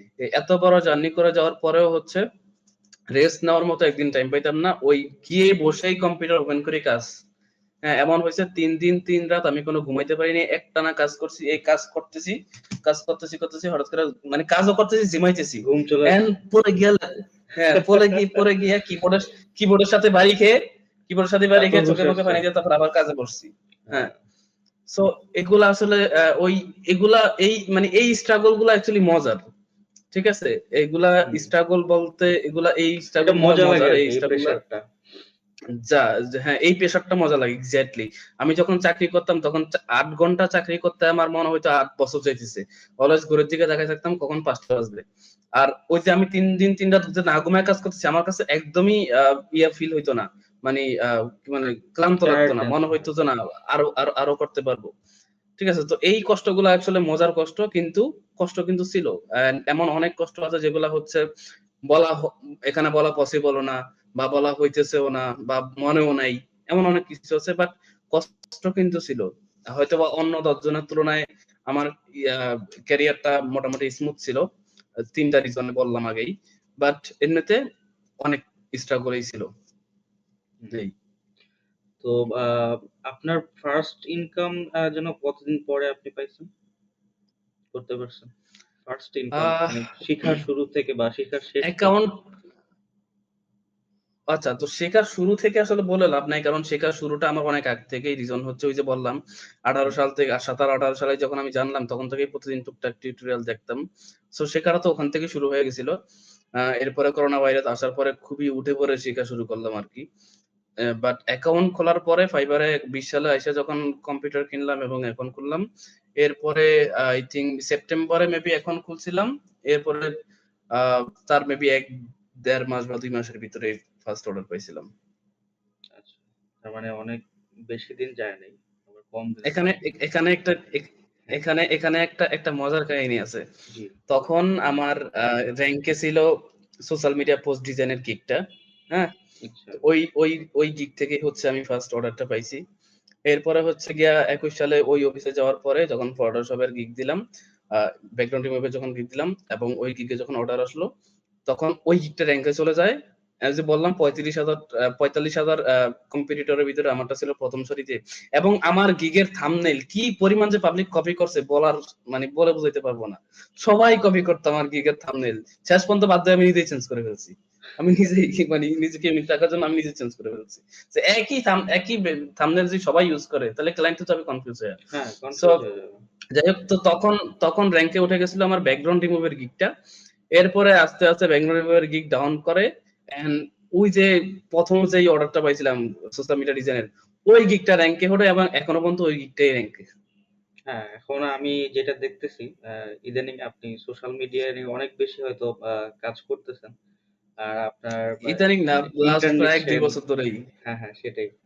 হ্যাঁ, তো হ্যাঁ। আ সোশ্যাল মিডিয়া দিয়ে হয়তো আপনার এখন চলতেছে আরকি। এখন তো আর অন্য কোনো কাজ করতেছেন না। শুরুটা হয়েছিল ব্যাকগ্রাউন্ড রিমুভ দিয়া। এখন হুম, হচ্ছে সোশ্যাল মিডিয়া ডিজাইনের কাজগুলা বেশি আসে। বাট আমার আরো টুকটাক প্রজেক্ট চলে। আ মানে ডিজাইনের ভিতরে বেশিরভাগ সোশ্যাল মিডিয়া ডিজাইনটাই বেশি চলে। আর আমি ওয়েবসাইট ডিজাইনের সার্ভিস দেই, অ্যাপ ডেভেলপমেন্টের সার্ভিস দেই। আমার সবথেকে বড় ইনকাম গুলো অ্যাপ ডেভেলপমেন্ট, ওয়েবসাইট ডিজাইন গুলা থেকেই আসে। ডিজাইন করে আর কত পাই? আচ্ছা। এই হচ্ছে ব্যাপার আরকি। হ্যাঁ, সেটাই। আচ্ছা। তো যেটা বলছিলাম সেটা হচ্ছে যে আমাদের বিগিনারদের মধ্যে আ অনেকেই মনে করে যে হচ্ছে আমরা অ্যাকাউন্ট খুলি আগে। কাজ পরে শিখব। ঠিক আছে? আগে অ্যাকাউন্ট খুলি, কাজ পরে দেখা যাবে। কাজ পাই আগে। তো এটা আপনার কি মনে হয়? আপনি যে হচ্ছে আপনি তো কাজ শিখার অনেকদিন পরে বা ভালো মতো শিখে তারপর হচ্ছে অ্যাকাউন্ট খুলছেন। তারপর কাজ পেয়েছেন আরো ২-২.৫ মাস পরে। তো আপনার কি মনে হয় আপনি অনেক বেশি মিস করে ফেলছেন? যে হচ্ছে আপনি শুরুর দিকে যদি অ্যাকাউন্ট খুলতেন তাহলে অনেক বেশি কামাইতে পারতেন। কি মনে হয় আপনার? আচ্ছা, ব্যাপার হচ্ছে অ্যাকাউন্ট শুরুতে খোলা আর শেষে খোলা নিয়ে কোনো সমস্যা নাই। সমস্যাটা হচ্ছে কোয়ালিটি নিয়ে। যখন আপনি নিজেই কোয়ালিটিফুল না, যখন আপনি নিজে প্রফেশনাল না, কাজ এখনো শিখেন নাই, আপনি কেবলই বিগিনার, কেবল এই সম্পর্কে জানছেন, কাজ তেমন ভালো করে শিখেনও নাই। তখন যদি আপনি অ্যাকাউন্ট খুলতে যান, আপনার অ্যাকাউন্টের কোয়ালিটি কেমন হবে ভার্সাস আপনি প্রফেশনাল হইছেন, এরপর আপনি অ্যাকাউন্ট খুলছেন, ওই অ্যাকাউন্টের কোয়ালিটিটা কেমন হবে? রাত-দিন তফাৎ কিন্তু হবে, তাই না? আমি যখন অ্যাকাউন্ট খুলছি, আমি আমার ইউজার নেম নিয়ে সতর্ক ছিলাম, টাইটেল নিয়ে সতর্ক ছিলাম, ডেসক্রিপশন নিয়ে সতর্ক ছিলাম। বিকজ আমি শিখছি, আমি জানছি যে হ্যাঁ, এগুলা কিভাবে করতে হবে। ঠিক আছে? ততদিনে আমার ভিতরে একটা টুকটাক প্রফেশনালিজম চলে আসছে। এখনো যদি আমি ওই আমার তখনকার আমলের প্রোফাইল পিকচারের দিকে তাকাই বা ডেসক্রিপশন এর দিকে তাকাই, আমার বমি চলে আসে। ঠিক আছে? যে কি ক্রিঞ্জ মার্কা জিনিস আমি দিছি। বাট আমি যদি তারও আগে যদি আমি খুলতাম তাহলে তো আরো বমি আসতো। সো হ্যাঁ, অ্যাকচুয়ালি কোয়ালিটি থাকে না যখন আপনি প্রফেশনাল না হয়ে যখন আপনি অ্যাকাউন্ট খুলতে যাবেন। অ্যাকাউন্ট খুললে তো কেউ আপনার বাধা দিবে না, কিন্তু ওই অ্যাকাউন্টটা অ্যাকচুয়ালি কোয়ালিটিফুল হবে না। দেখা গেছে কোনো টার্মস এন্ড কন্ডিশন ভায়োলেট করে ফেলতে পারেন। এমন একটা ইউজার নেম দিয়ে দিতে পারেন যে ইউজার নেমটা পরে গিয়ে রিগ্রেট করবেন। হ্যাঁ, টাইটেল ডেসক্রিপশন তো চেঞ্জ করা যায়, বাট এমন একটা ইউজার নেম আপনি দিবেন, এমন একটা ইমেল আপনি ইউজ করবেন, পরে গিয়ে রিগ্রেট করবেন, ছি কেন আমি এই ইমেলটা দিলাম, কেন আমি এই ইউজার নেমটা দিলাম। হ্যাঁ, আবার হচ্ছে গিয়ে ভুলভাল যদি করেন, ফাইবার যদি একবার যদি আপনারা ব্যান করে তাহলে তো বাস। সো এই জন্য আমি বলি কি, একদম প্রফেশনাল হন যখন মনে হবে যে না ওকে আমি রেডি। আপনার হার্ড স্কিল যেটা, ফাইবারে অ্যাকাউন্টটা খোলা হচ্ছে কি সফট স্কিল, বাট আপনার একদম হার্ড স্কিল যেটা, যেটা দিয়ে আপনি শুরু করবেন, লেটস আমার ক্ষেত্রে গ্রাফিক ডিজাইন, ওই ডিজাইনটা ওই স্কেলে যখন আপনার ফুলফিল হয়ে যাবে, যখন মনে হবে যে না ওকে আমি রেডি, ওটা শেষ নাই, শেখা শেষ নাই, বাট যখন মনে হবে যে না আমি রেডি এখন, তখন হচ্ছে কি আপনি অ্যাকাউন্টটা খুলতে চান। অবশ্যই অ্যাকাউন্ট খোলার আগে এটা নিয়ে রিসার্চ করতে হবে কিভাবে কি করা লাগবে না করা লাগবে, বাট তখন যখন একটা প্রফেশনালিজম ভিতরে চলে আসবে তখন গিয়ে অ্যাকাউন্ট খুলেন, এর আগে না। সেটাই। আমি আরেকটু এড করতে চাই এখানে, সেটা হচ্ছে যে আ ডিপ্রেশন, ঠিক আছে? আপনি যদি সবার আগে অ্যাকাউন্ট খুলে ফেলেন, যে হচ্ছে আমি কাজ শিখলাম না, কিছুই করলাম না। আ যেমন আমি যদি আমার কথা বলি, আমি ডিপ্রেসড হয়ে গিয়েছিলাম। তো ডিপ্রেসড কেন হয়েছি ওইটা পরে বলব, লম্বা গল্প।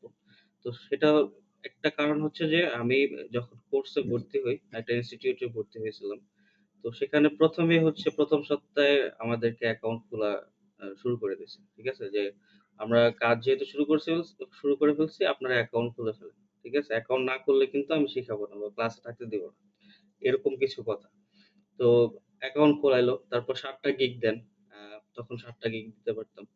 তো আ ৭ টা গিগ কমপ্লিট করার পরে যখন দেখবেন যে আপনার সেল আসতেছে না, তখন আপনি কি করবেন? বা অর্ডার আসতেছে না।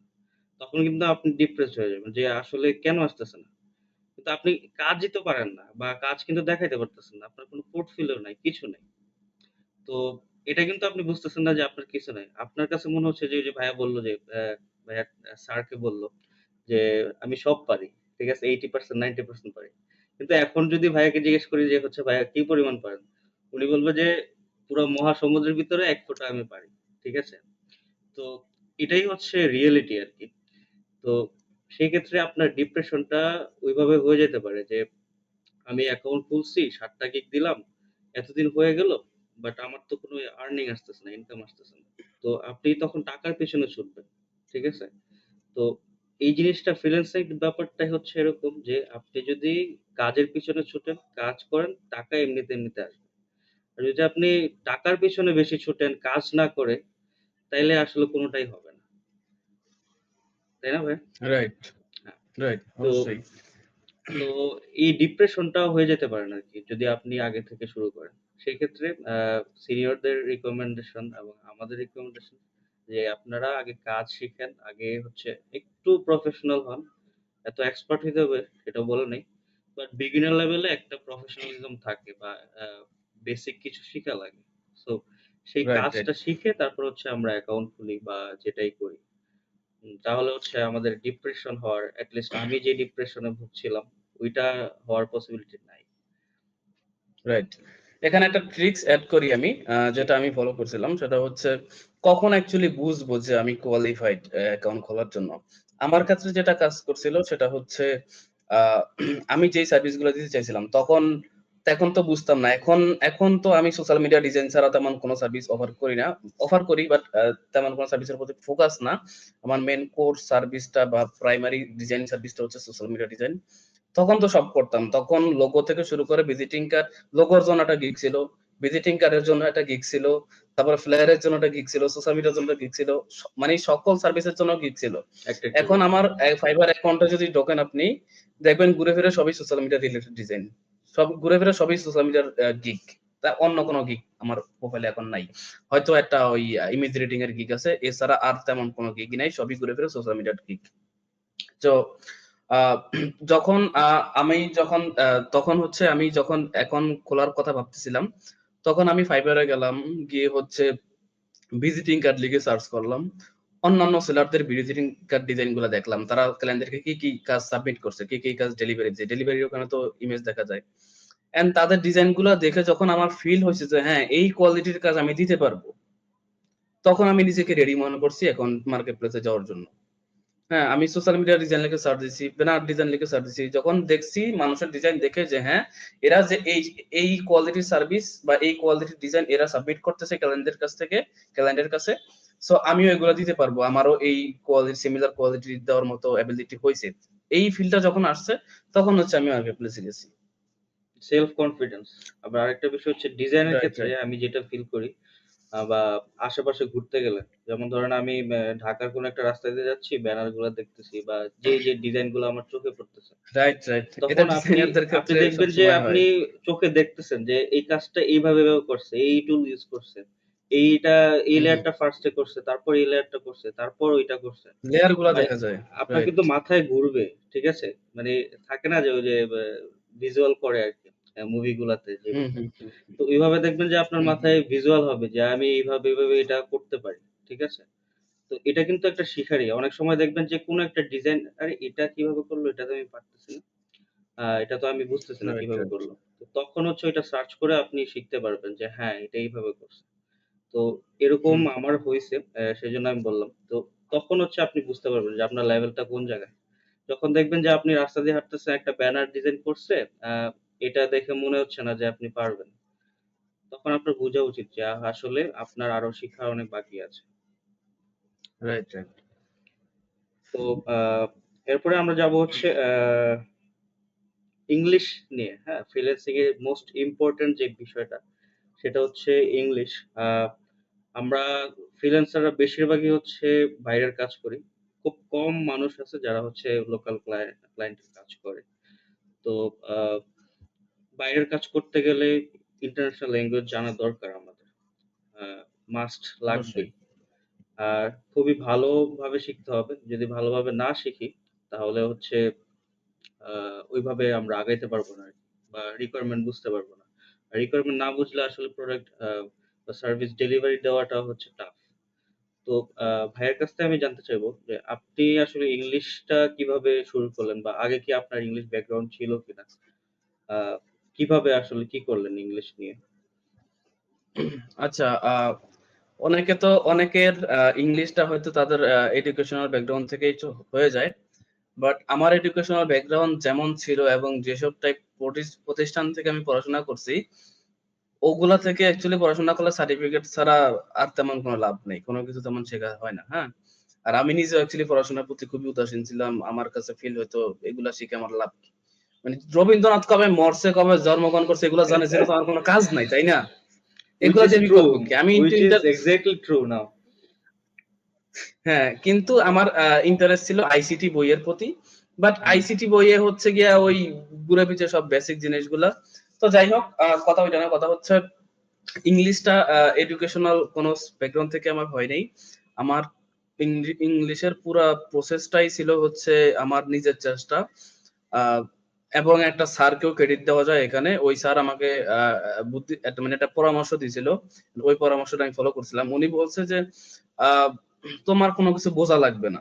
ঠিক আছে? কি বলতেছে না বলতেছে কোনো কিছু বোঝা লাগবে না। তুমি খালি পড়ে যাও। হ্যাঁ? এবং রিডিং। শব্দগুলা ঠিকঠাকভাবে উচ্চারণ করতে পারতেছো কিনা জাস্ট এটা দেখো। শব্দের মানেই তোমার বোঝার দরকার নেই। হ্যাঁ? শব্দগুলো ঠিকঠাক উচ্চারণ করার ট্রাই করো এন্ড প্রচুর পরিমাণে পড়ো। উচ্চারণ করতে না পারলেও ওইটা স্কিপ করে পরের শব্দটা পড়ো। খালি পড়ে যাও। সো আমি যখন করোনা ভাইরাসের সময় যখন আমি মানে প্রপারলি যখন ইংলিশ শেখার পিছনে যখন পুরাপুরি ফোকাস হয়ে গেলাম, তখন আমি হচ্ছে একটা গ্রুপ খুললাম। ১ম এ আইমান সাদিকের একটা ভিডিও দেখছিলাম। ওখানে তিনি বলছিল যে গ্রুপ করে দেন হচ্ছে গিয়ে গ্রুপিং করে করা যায়। তখন ওখান থেকে আইডিয়া নিয়ে মূলত একটা গ্রুপ করছি। ফেসবুকে পোস্ট দিছি কে ইংলিশ শিখতে আগ্রহী, প্র্যাকটিস করতে আগ্রহী। তখন ১০-১২ জন যুক্ত হইল। দেন হচ্ছে তাদের সবাইকে টাস্ক দিতাম আমি। যে আজকে আমরা একটা টপিকের উপরে লিখবো প্লাস বলবো। সো লেটস সে টপিক হচ্ছে করোনা ভাইরাস। হুম। সো এই করোনা ভাইরাসের উপরে আমরা আজকে একটা প্যারাগ্রাফ লিখবো। মানে প্যারাগ্রাফ বলতে কোনো কিছুই নাই। এটার কোনো নাম নাই। জাস্ট আমাদের মনে যা আসে তা লিখবো। একটা গল্প লিখবো। যে ওকে করোনা ভাইরাস এরকম জিনিস। এটার ফলে এরকম হইতেছে। যা আমার জানি। লাইফের অবস্থা এরকম হইছে। যা মনে আসে তাই লিখবো এটা সম্পর্কে। হুম, এটা লিখে দেন সাবমিট করব গ্রুপে। এরপরে হচ্ছে গিয়ে গ্রুপে হচ্ছে আমরা বিকাল বেলা প্রতিদিন কল দিব, গ্রুপ কল হবে। ওই কলে হচ্ছে তুমি যা লিখছো তাই বলার ট্রাই করো। মুখস্থ দেখে না দেখে মুখস্থ বলার ট্রাই করো। হুম, অনেক মানে অনেক কথা বা অনেক ইয়া করবা, কিন্তু স্টিল ট্রাই করতে হবে। হুম। সো এইরকম ভাবে হচ্ছে সবাইকে যদি আমি ইনস্ট্রাকশন দিতাম, বাট আমারই অনেক কিছু আটকে যাইতো, আমি পারতাম না। হ্যাঁ, ইংলিশের যে কি পরিমাণ ভুল ছিল তখন, মানে দেখলে আসলে ওগুলার কথা মনে পড়লে আর না বলি। আই সো এম প্রচুর কল আমার পরিমাণে একটা ভুল করতাম। ফ্রেন্ড বলছিল আরকি আই এম কল মানে আমাকে কল দিও। হ্যাঁ, আচ্ছা হ্যাঁ। বলেন ভাইয়া। সো প্রচুর পরিমাণে ভুল করতাম, বাট স্টিল প্র্যাকটিসটা করে যাইতাম আরকি। তো রেগুলারই কথা বলতাম, রেগুলারই হচ্ছে রেগুলার ফোনে কল দিয়ে লেটস সে ১ ঘন্টার মতো কথা বলতাম। ওদের কথা শুনতাম, আমার কথা ওদেরকে বলতাম। লিসেনিং প্লাস স্পিকিং ২ টা হইতেছে। তারপরে লিখতাম একটা টপিক নিয়ে। রাইটিংটা হইতেছে। এরপরে হচ্ছে আ আমি তখন এরকম একটা এনভায়রনমেন্ট ক্রিয়েট করে ফেলছিলাম আমার লাইফের সাথে, যে আমি যা শুনবো তা ইংলিশে শুনবো, যা বলবো তা ইংলিশে বলবো, যা লিখবো তা ইংলিশে লিখবো, এবং যা পড়বো তাও ইংলিশে পড়বো। মানে ইংলিশ ছাড়া আর কোনো কথা নাই। বাংলা ভাষা আমি পারিই না, জানি না। আমার একটাই ভাষা জানি, ইংলিশ। সো অবশ্যই ঘরের মানুষের কাছে তো এসে আর ইংলিশ জানতে পারবেন না। সো ওইটার হিসাব ভিন্ন। কিন্তু ইউটিউবে যখন একটা ভিডিও দেখতে গেছি, ইংলিশ এন্টারটেইনমেন্টও যদি দেখি, আমি ইংলিশ মুভি দেখছি। সো যাই করতাম কোনো কিছুই বুঝতাম না। ইংলিশ মুভিতে তখন কি পরিমাণ বোরিং লাগতো বলে বুঝাইতে পারবো না। যে কিছুই বুঝতেছি না, খালি অ্যাকশন দেখতেছি, আর কিছু বুঝতেছি না। সো এরকম ইংলিশ প্রচুর পরিমাণে ইংলিশ মুভি দেখতাম, ইংলিশ ডকুমেন্টারি দেখতাম। সবথেকে বেশি কাজে দিছি কার্টুন, বাচ্চাদের ইংলিশ কার্টুন গুলা। সো আচ্ছা। বাচ্চাদের ইংলিশ কার্টুন দেখতাম। স্পিকিং মানে স্পিকারদের কথাবার্তা, টেড টক যেটাকে বলে টেড আরকি। টক টেড হ্যাঁ, টক আমি অনেক শুনতাম। শুনেছি। টেড টক টেড টক শুনতাম প্রচুর। তারপরে হচ্ছে বাচ্চাদের যে ইংলিশ গল্পগুলা আছে, ওগুলা তো ইন্টারনেট থেকে সার্চ করে বের করে ওগুলা পড়তাম। এখন তো ইজি, এখন ChatGPT আছে। তখন তখন আমাদের কাছে অ্যাকচুয়ালি রোড ম্যাপ ছিল না, কোন ওইতে আগাবো। তো গাইডলাইনের তখন অভাব ছিল। যেটা মাথায় আসতো ওইটাই করতাম। ঠিক আছে? এখন কি করব? এখন ChatGPT তে গিয়ে বলবো যে আমি তো ইংলিশ শিখতে চাই, এতদিন টাইমের ভিতরে আমাকে তুমি একটা সিলেবাস বানায় দাও, একটা রোড ম্যাপ বানায় দাও। ChatGPT বানায় দিবে। কিন্তু তখন যেটা মাথায় আসতো ওইটাই করতাম। যে মনে হইতো যে এটা করলে হবে, ওকে এটাই করতাম। সো এই তো লিখতাম ইংলিশে, পড়তাম ইংলিশে, বলতাম ইংলিশে, শুনতাম ইংলিশে, সবই ট্রাই করতাম ইংলিশে করার। সো এভাবে করতে করতে কিভাবে যেন হয়ে গেছে অ্যাকচুয়ালি। জানি না। আচ্ছা। আচ্ছা ইংলিশে কথা বলতে কি গ্রামার লাগে?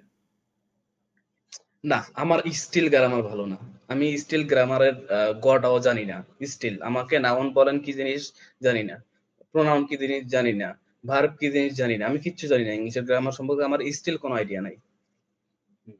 তো এটাই আমি বলতে চাচ্ছিলাম সেটা হচ্ছে যে ইংলিশে কথা বলতে গেলে গ্রামারের প্রয়োজন হয় না। আমরা যে গ্রামার মুখস্থ করি, রুলস মুখস্থ করি, হ্যাঁ, টুকটাক কিছু গ্রামার লাগে বেসিক যেটা। তো বেসিকটা ছাড়া ওইটা আসলে একটা চলা যায় না। পর্যায়ে যাওয়ার পরে। হ্যাঁ, একটা পর্যায়ে যাওয়ার পরে। আরেকটা কথা হচ্ছে যখন আপনি ফ্লুয়েন্টলি কথা বলা শুরু করবেন, তখন হচ্ছে এমনিতেই এগুলো চলে আসবে বা গ্রামাটিক্যালি ভুল হবে না। আর ইংলিশটা একটা ভাষা। এটা নাথিং এলস। এটা কোনো ফিজিক্স, রাইট, কেমিস্ট্রিও না, রাইট, কোনো ফর্মুলা দিয়ে ইয়ে করা না। এটা হচ্ছে ভাষা। ভাষা হচ্ছে মানুষ শুনে শিখে বা বলে শিখে। তো রাইট। ভাষা আসলে এইভাবে শেখা যায় আরকি। তো এখন যদি আপনি কাউকে বলেন যে হচ্ছে আ কে কেউ যদি ইংলিশ শিখতে চায় বিগিনারদের মধ্যে, সে আসলে কিভাবে শিখতে পারে? এখন তো অনেক কিছু আপডেট হয়েছে। যেমন ChatGPT র কথা বললেন। এখন ChatGPT তে কিন্তু সে যদি কমান্ড দিতে যায়, সেক্ষেত্রেও কিন্তু একটা মিনিমাম লেভেলের ইংলিশ জানা দরকার। ঠিক আছে? তো আপনার কি মনে হয় রাইট, আসলে রাইট। এখন যদি শুরু করতে চায়, তাহলে কিভাবে শুরু করতে পারে আপনার মতে? ওয়েল, আমি বলবো ১ম এ হচ্ছে আ আমরা যেহেতু মানে এই পডকাস্ট যারা শুনতেছে তারা মোটামুটি কি বলে এট লিস্ট এইচএসসি পাস বা এসএসসি পড়ে। হুম, এট ধরা যায়। লিস্ট হুম, বা অন্তত অন্তত এমন কেউ যারা এসএসসি। হচ্ছে আ যারা মোটামুটি বুঝবান আরকি। যারা একদম ইয়া না, কি বলে? একদম বাচ্চা না এক কথায়। যারা বুঝে মোটামুটি ইংলিশ তারাই পারে। আসছে আরকি এটা এট শুনতে। এট লিস্ট এবিসিডি পারে যারা। হ্যাঁ, এট লিস্ট এবিসিডি যারা পারে। সো আপনি যদি এবিসিডি জেনে থাকেন, ইংলিশের টুকটাক কথা যদি বলতে পারেন যে আই এম অমুক, I am from where, I am from there, টুকটাক হালকা পাতলা কথাবার্তা যদি আপনি বলতে পারেন, দ্যাটস এনাফ। সো আপনি হচ্ছে যেটা করবেন, একদম বাচ্চাদের যেসব গল্পের বই আছে, কি বলে রূপকথার গল্প বাচ্চাদের, একদম বাচ্চাদের, এই ক্লাস 2-3 এর বাচ্চাদের আপনি হচ্ছে কানাডার বই পড়তে পারেন, ইউএস এর বই পড়তে পারেন। এত কিছু দরকার নাই, গুগলে গিয়ে লিখবেন ক্লাস 2 এর বাচ্চাদের বই, ইংলিশ বই। তো বাচ্চাদের যেই গল্পগুলো আছে, বাচ্চাদের জন্য যেসব গল্পগুলা বানানো হয়েছে, ওইরকম কিছু গল্প পড়েন প্রথম। সো লেটস সে আপনি প্রতিদিন 1 ঘন্টা করে যদি আপনি এরকম গল্প পড়েন, আপনার মজাও পাইতেছেন, হয়তোবা আপনার ভালো না লাগতে পারে, বাট স্টিল আপনার পড়া হইতেছে। সো গল্প পড়েন, প্লাস হচ্ছে আপনি কার্টুন যে আছে, বাচ্চাদের যে কার্টুন গুলা আছে ইংলিশে ইউটিউবে, ওগুলাতে খুবই ইজি ইংলিশ গুলা ইউজ করা হয়, খুব অ্যাডভান্স লেভেলের ইংলিশ ইউজ করে না। সো ওসব ওই কার্টুন গুলা দেখেন, আপনার লিসেনিং হইতেছে। তারপরে হচ্ছে লিসেনিং হইলো, রিডিং হইলো, এরপরে হচ্ছে কি রাইটিং। এরপরে হচ্ছে আপনি যেই কথাগুলোতে শুনলেন, বাচ্চাদের যে গল্পটা শুনলেন বা যে গল্পটা পড়লেন, হ্যাঁ, ওই গল্পটাই আপনার মতো করে আপনি একটু লেখার চেষ্টা করেন। প্রথমে হয়তো বা পারবেন না, হয়তো 1 লাইন প্রথম দিন দেখা গেছে 1 লাইন লিখবেন, পরের দিন দেখা গেছে 2 লাইন লিখবেন, তৃতীয় দিন দেখা গেছে 3 লাইন লিখবেন, দ্যাটস এনাফ। সো লেখার চেষ্টা করেন একটু। হ্যাঁ, রিডিং হইলো, রাইটিং হইলো, লিসেনিং হইলো, আর কি স্পিকিং। আচ্ছা, এখন আমাদের অ্যাকচুয়ালি পার্টনার নাই।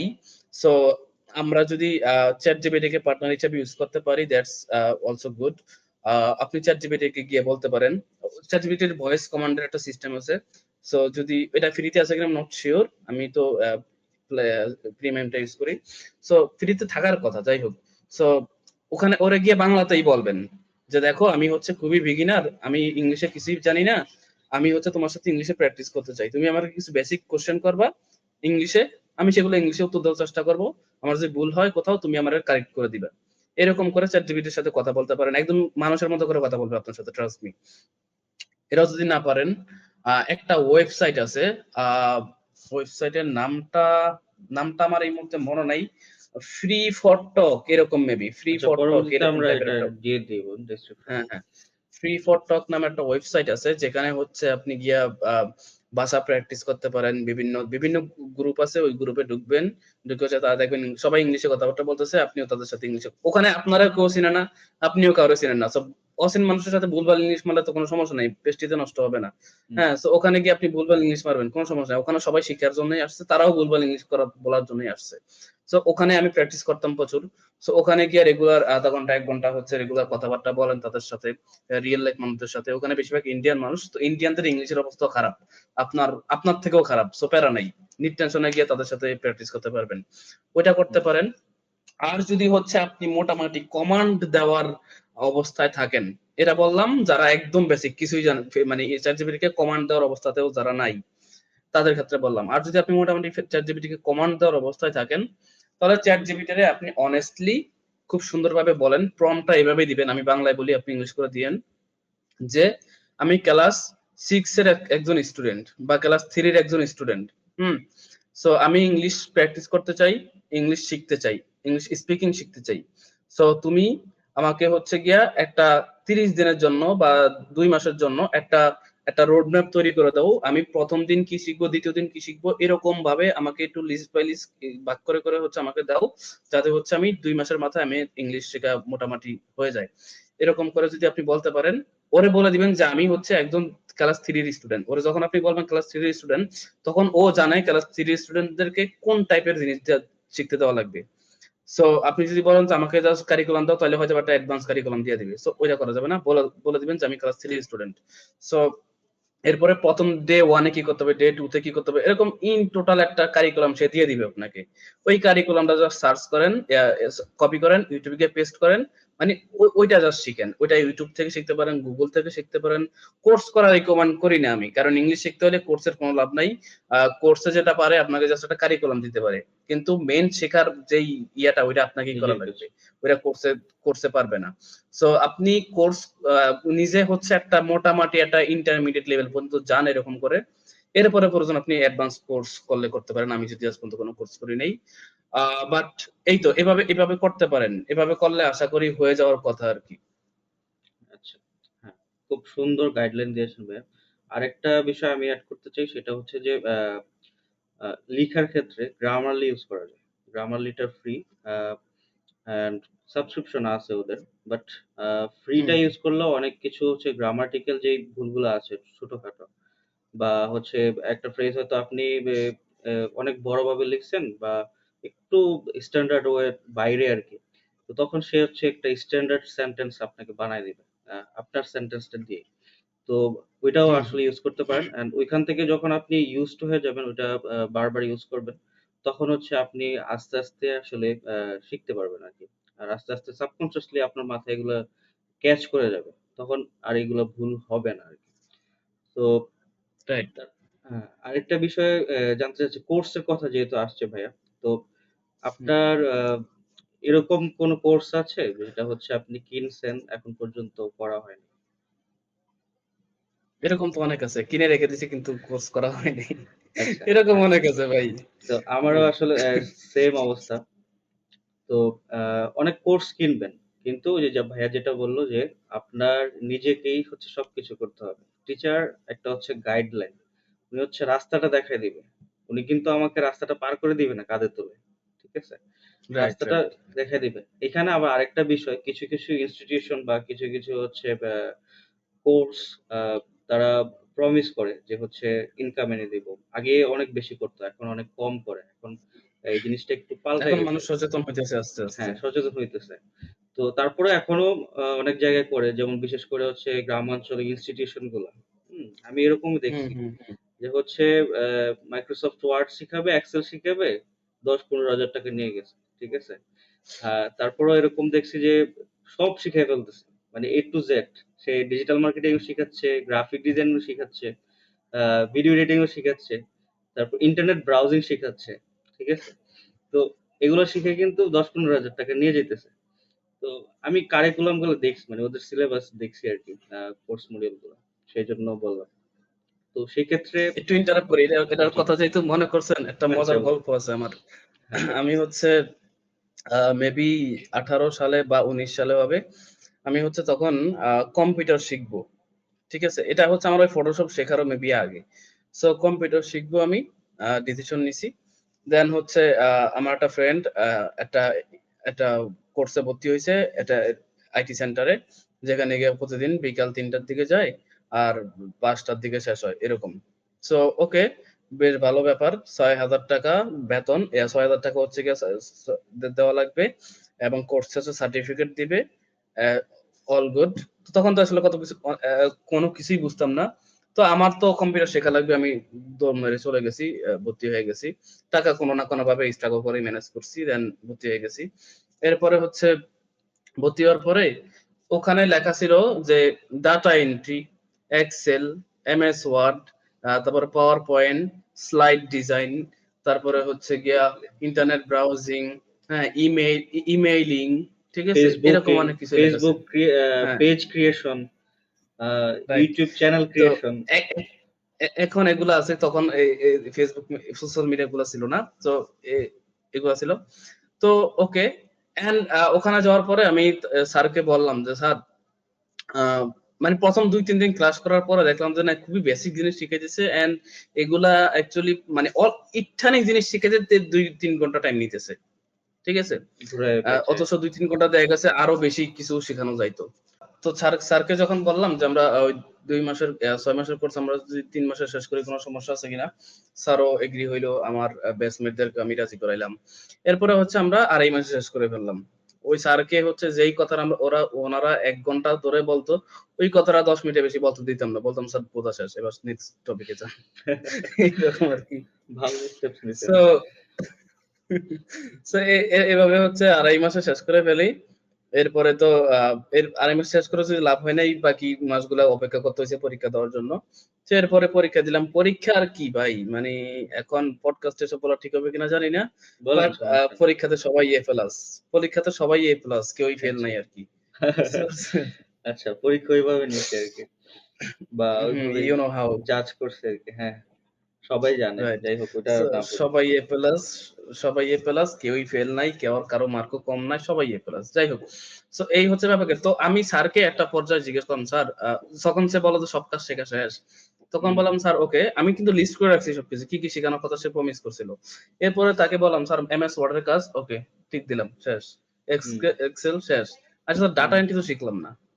বলতেছে যে এক্সেল এর কাজ শিখলে ওটাই তো ডাটা এন্ট্রি। ওকে। তারপরে ওটা আলাদা করে লেখার কি ছিল, ঠিক আছে। হুম, তারপরে হচ্ছে স্যার স্লাইড ডিজাইনের কাজটা শিখলাম না, হুম, পাওয়ার পয়েন্টের কাজ শিখছো না? হ্যাঁ, ওইটাই তো স্লাইডের কাজ। তো তাইলে আলাদা করে লেখার কি ছিল? তুমি বুঝবা না, এগুলো হচ্ছে মার্কেটিং পলিসি। আমি যদি একটু বেশি অপশন না রাখি তাহলে তো মানুষ আসবে না। আচ্ছা। বুঝছেন? একটা স্যারের মুখে এই কথা। তো যাই হোক, পরে আমরা আর কি বলবো, স্যার মানুষ, পরে বের হুম। হয়ে আসছি আর কি। স্ক্যামের ব্যাপারটা। হ্যাঁ, আপনার শুরুতে হচ্ছে ওই যে ওভার প্রমিস এর যে ব্যাপারটা ছিল, ওইটা ছাড়া আর কোনো স্ক্যামের শিকার হইছেন আপনি?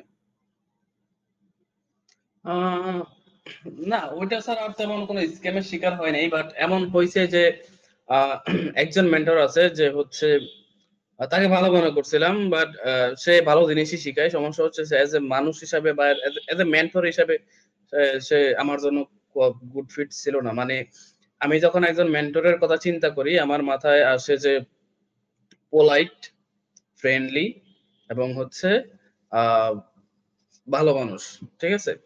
পোলাইট, ফ্রেন্ডলি, এই দুইটা মাস্ট থাকা লাগবে। হ্যাঁ, এবং তার নিজের ভিতরে অবশ্যই মাল থাকা লাগবে। আচ্ছা, মাল আছে কিনা ওটা ওটা ভিন্ন হিসাব, বাট পোলাইট এন্ড মাল না ফ্রেন্ডলি থাকলে হইতে তো হবে। কারণ শিখাইতে আমি পারবে না আপনাকে। হ্যাঁ, হুম, এখন আমি আমি কোনো কিছু পারি না বলে কিন্তু তোমার কাছে আসছি। হ্যাঁ, এখন কেন পারলাম না এটার জন্য তুমি আমাকে জারি মারতে পারো না, কারণ এই জন্যই তুমি আমার কাছ থেকে টাকা নিছো, হুম, ঠিক আছে। So exactly. The thing is, একজন মেন্টর আছে যিনি হচ্ছে 4,000 টাকা দিয়ে তার কোর্সে ভর্তি হয়েছিলাম বিজনেস শেখার জন্য। সো বিজনেসের সে ফাউন্ডেশন হাবিজাবি অনেক কিছু শিখেছে, যদিও এগুলো পরে ইউটিউবে সার্চে দেখছি অ্যাভেলেবল আছে, চ্যাটজিপিটির কাছে অ্যাভেলেবল আছে, সব জায়গায় অ্যাভেলেবল আছে, কিন্তু তখন আসলে বুঝি নাই, মেবি আরো 1-1.5 বছর আগে। সো তখন বুঝি নাই, তখন ঢুকে গেছিলাম, একটা অফার ছিল 10,000 টাকা কোর্স, 4,000 টাকা, ওকে ঢুকে গেছি, এত কিছু চেক করি নেই। বাট এখন হইলে আমি ওই কোর্সটা করতাম না, কারণ এগুলো সবই ইউটিউবে আছে। সো আমি কখনোই কোনো কিছু আমি কখনোই কোর্স করার পক্ষে না, ঠিক আছে। মানে কোর্স করার পক্ষে না ব্যাপারটা এমন না, কোর্স তো অবশ্যই ভালো জিনিস, কোর্স করার পক্ষে। বাট আমার কথা হচ্ছে ফাউন্ডেশনটা ফ্রিতে শেখা লাগবে, ঠিক আছে। এরপরে যখন মনে হবে যে না, আমি আমার ফাউন্ডেশন মজবুত, তখন অ্যাডভান্স কাজগুলো শেখার জন্য কোর্সে যাবে। সো ওই সময় আসলে একটা অফার ছিল, তার প্রতি অনেক বেশি শ্রদ্ধাও ছিল, লাফ মেরে ঢুকে গেছি, খুব একটা রিসার্চ করি নাই। বাট পরে গিয়ে দেখি যে তিনি স্টুডেন্টদের সাথে প্রচুর খারাপ ব্যবহার করে, প্রচুর রাফ বিহেভ করে। হ্যাঁ, মনে করেন একজন স্টুডেন্ট সে অ্যাসাইনমেন্ট সাবমিট করে নাই, কিংবা সে একটা প্রশ্ন করছে, উনি একটা টপিকের উপরে বোঝাইছে, বোঝানোর পরে ওই ছাত্র প্রশ্ন করছে, উনি তার সাথে খুবই খারাপ ব্যবহার শুরু করছে। এতক্ষণ কাইন্ডা এরকম, ঠিক আছে, তখন বোঝো নাই কেন, মন কই ছিল। সো এই আমার কথা হচ্ছে টিচার হইতে হবে খুবই পোলাইট এন্ড ফ্রেন্ডলি। সো এই দুইটা জিনিস ওনার ভিতরে ছিল না, দ্যাটস ওয়াই হচ্ছে আমি ওই কোর্সটা কন্টিনিউ করে নাই, মেবি সপ্তাহখানিক দেখার পরে এরপর আমি বাদ দিয়ে দিছি, ওখান থেকে লিভ নিয়ে নিছি, আর কন্টিনিউ করে নাই। তো এরকম হয়েছে, এরকম একটাই হয়েছে আই থিঙ্ক, না আর তেমন কোনো আমি জীবনে কোর্সই করি নাই, খুব একটা স্কিমের শিকার হবো কোত্থেকে। সো আমার সবই সেলফ ফ্রি লার্ন। শেখা, এন্ড আপনার, self I think, running. If I am not wrong, আপনার ফেভারিট টিচার হচ্ছে ইউটিউব, রাইট? এক্স্যাক্টলি, হুম, মানে ইউটিউব। সবারই অনেক, মানে বেশিরভাগ মানুষেরই হচ্ছে আমি এটা হয় ফ্রিল্যান্সারদের ক্ষেত্রে। জি। আমি আমি ওই বিজনেস নিয়ে আসলে ইউটিউবে যখন রিসার্চ করতে গেছি, তখন অ্যাকচুয়ালি একটা জিনিস, ইউটিউবের সমস্যা হচ্ছে কি, আপনি গোছানো পাবেন না সবকিছু, ছড়ায় ছিটায় আছে, আপনাকে খুঁজে খুঁজে বের করে এক জায়গায় করে শিখতে হবে আর কি। হ্যাঁ, বাট কোর্সে হচ্ছে কি, একটা জিনিস গোছানো আছে, লিস্ট বাই লিস্ট আছে, এটার পর এটা, এটার পর এটা, ধাপে ধাপে একটা, এটা হচ্ছে কোর্সের ভালো দিক। তো আমি যখন তখন আমি যদি হচ্ছে লেটস সে আপনি গ্রাফিক ডিজাইন শিখবেন, সো আপনি যদি এখন এই সময় আসে, তখন ধরেন আজ থেকে 2 বছর আগে, তখন আপনাকে এই সলিউশনটা দিতে পারতাম না। এই সময় এসে যদি শিখতে চান, আমি বলবো সবার আগে চ্যাট জিপিটির কাছে যান। হ্যাঁ, ফ্রি ভার্সনেই যান, গিয়ে বলেন যে আমি শিখতে চাই, আমি হচ্ছে আমাকে তুমি রোড ম্যাপ দাও, খুবই অল্প অল্প ইজিলি, যেন আমি শিখতে পারি, কি কোনটার পর কোনটা শিখতে হবে, কবে কি শিখতে হবে, ইচ এন্ড এভরিথিং আমার সেন্ড করো, এন্ড ও ডিমান্ডফুল দিবে ওইটা। স্কিলস। হ্যাঁ, ওইটা ওইটা খালি ইউটিউবে গিয়ে সার্চ দিয়ে শিখতে হবে। হ্যাঁ, আমি আবার একটা ট্রিক খাটাইছিলাম, আমি হচ্ছে ক্রিয়েটিভ আইটির যে একটা গ্রাফিক ডিজাইনের একটা কোর্স ছিল, ঠিক আছে, হুম। ওই কোর্সে গেছি, কোর্সে গিয়ে ওদের আউটলাইনটা কপি করে আই না, তারপরে হচ্ছে আমি ওই আউটলাইন সার্চ করে করে ইউটিউব থেকে ভিডিও দেখছি, ঠিক হ্যাঁ, আছে। That's a smart way. Smart way to learn. আসলে ব্যাপারটা কিন্তু ঠিক এরকমই। আছে, আপনার গাইডলাইন গুলা, মানে কোর্স বলেন বা ইনস্টিটিউশন বলেন, সব জায়গায় কিন্তু গাইডলাইন গুলো থাকে। আর রাইট। ইউটিউবে হাজার হাজার ভিডিও আছে এগুলার। ঠিক আছে? তো গাইডলাইন নেই। হ্যাঁ, গাইডলাইন নেই। গাইডলাইনটা অনেক আমি বেশি এমন হয়েছে ইম্পর্টেন্ট। যে একটা সিম্পল কোশ্চেনের জন্য আমি ফেসবুক গ্রুপে পোস্ট করে 2 দিন পরে পোস্ট আপলোড হয়েছে, 3 দিনের দিন আমি রিপ্লাই পাইছি। মানে আমার যেহেতু ইউটিউব থেকে সব শিখতেছি, এমন অনেক কিছু আছে ইউটিউবে পাওয়া যায় না, মানুষের এক্সপিরিয়েন্স থেকে ওগুলো আসে। সো তখন তখন ফাইবার হেল্প বাংলাদেশ গ্রুপটা অনেক অ্যাক্টিভ ছিল এন্ড খুবই হেল্পফুল ছিল সবার জন্য। এখন বিতর্কিত, এখন তো গ্রুপ এখন তো নাম হচ্ছে চেঞ্জ হয়ে গেছে, স্ক্রিনশট বাট নিয়ে হচ্ছে হ্যাঁ, জি। হ্যাঁ। এখন গ্রুপের নামও চেঞ্জ হয়েছে, প্লাস বিতর্কিত হয়েছে। এখন খুব একটা হেল্পফুল না গ্রুপটা, বাট তখন নতুনদের জন্য খুবই হেল্পফুল ছিল গ্রুপটা। আমি 2020-21 সালের কথা বলতেছি। সো আমি তখন ওই গ্রুপে কোনো কিছু যখন না বুঝতাম, অনলাইনে ইউটিউবে, গুগলে না পাইতাম, তখন গিয়ে হচ্ছে গ্রুপে পোস্ট করতাম। এন্ড পোস্ট করলে কবে না কবে অ্যাপ্রুভ হয়, কবে না কবে আমি রিপ্লাই পাই আরকি। সো এরকম আরকি। তো ওই গাইডলাইনটা বা ওই সাপোর্টটুকু অ্যাকচুয়ালি আপনি পাবেন যখন কোর্স করবেন। কোর্স করলে আপনি জাস্ট মেন্টরকে মেসেজ করলেন, সাথে সাথে রিপ্লাই পেয়ে গেলেন। কিন্তু ওভাবে হচ্ছে গিয়ে কোর্স ছাড়া করলে আ এই প্যারাটুকু খাইতে হবে। বাট ফ্রিতে ইটস ওর্থ ইট। অলসো এরকম কষ্ট করে শিখলে ওই শেখাটা অ্যাকচুয়ালি কাজে দেয় অনেক। হ্যাঁ, অনেক কিছু শিখা যায়। একটা জিনিস শিখতে গিয়ে শেখা অনেক যায়। কিছু শিখা হয়ে যায়। তবে এখানে রাইট, একটা রাইট। প্রবলেম হইতে পারে, সেটা হচ্ছে ডিস্ট্রাকশন। হুম? অনেক সময় ডিস্ট্রাকশন, আমি রাইট। যেটা ফেস করেছি যে YouTube এ শিখতে গিয়ে আমি পুরোটাই সেলফ লার্ন। যদিও ইনস্টিটিউশনে ভর্তি হয়েছিলাম, কোর্স কিনেছিলাম। বাট হচ্ছে ওইখান থেকে আমি তেমন কিছু শিখতে পারিনি কপি পেস্ট ছাড়া। তো আ রাইট। ওই ক্ষেত্রে হচ্ছে আমি ইউটিউবটাকে ইউজ করেছি। তো সেই ক্ষেত্রে আপনার ডিস্ট্রাকশনটা অনেক বেশি হয়েছিল আমার। যে একটা জিনিস দেখতে যাইয়া আরেকটা দেখতেছি বা অন্য একটা টপিকে চলে যাচ্ছি। ঠিক আছে? তো সেই ক্ষেত্রে আমি বলব যে লিস্ট আউট করা। ওই যে আপনি যেটা হচ্ছে মডিউলটা দেখে একটা, একটা করে দেখছেন। ঠিক আছে? তো একটা দেখার হুম, পরে হুম। আরেকটা না দেখা। ওইভাবে হচ্ছে নিজেকে কন্ট্রোল করে ওইভাবে হচ্ছে একটার পর একটা যে মডিউল অনুযায়ী আগানো আরকি। তাইলে শেখাটা সহজ হবে। I think। অথবা সেভ সেভ লেটার দিয়ে দিতে, ওয়াচ লেটার এরকম একটা অপশন আছে ইউটিউবে, ওইটা হ্যাঁ, দিয়ে দিতে অথবা একটা পারেন। প্লেলিস্টও ওইটা পরে বানায় রাখতে দেখলেন। পারে। যে হচ্ছে যে ওইটা একসাথে পরে মডিউলগুলা দেখবো। বের করে ফেললাম, ওই প্লেলিস্টে ঢুকায় দিলাম। তখন হচ্ছে একটার পর হুম, একটা হুম। আমি দেখতে থাকবো। তো রাইট। ওইটাও আবার পসিবল। এমন যদি হয় যে একটা জিনিস দেখতেছি, সাইডে আরেকটা ভিডিও আসছে, এটাও আমার দেখা দরকার, বাট প্রয়োজন নাই, দেখলে ভালো। ওইটাকে সিম্পলি ওয়াচ লেটার দিয়ে দেন। এখন দেখতে হবে না, পরে দেখেন, সেভ আছে থাকুক। হ্যাঁ, আবার কিছু টুলও থাকে।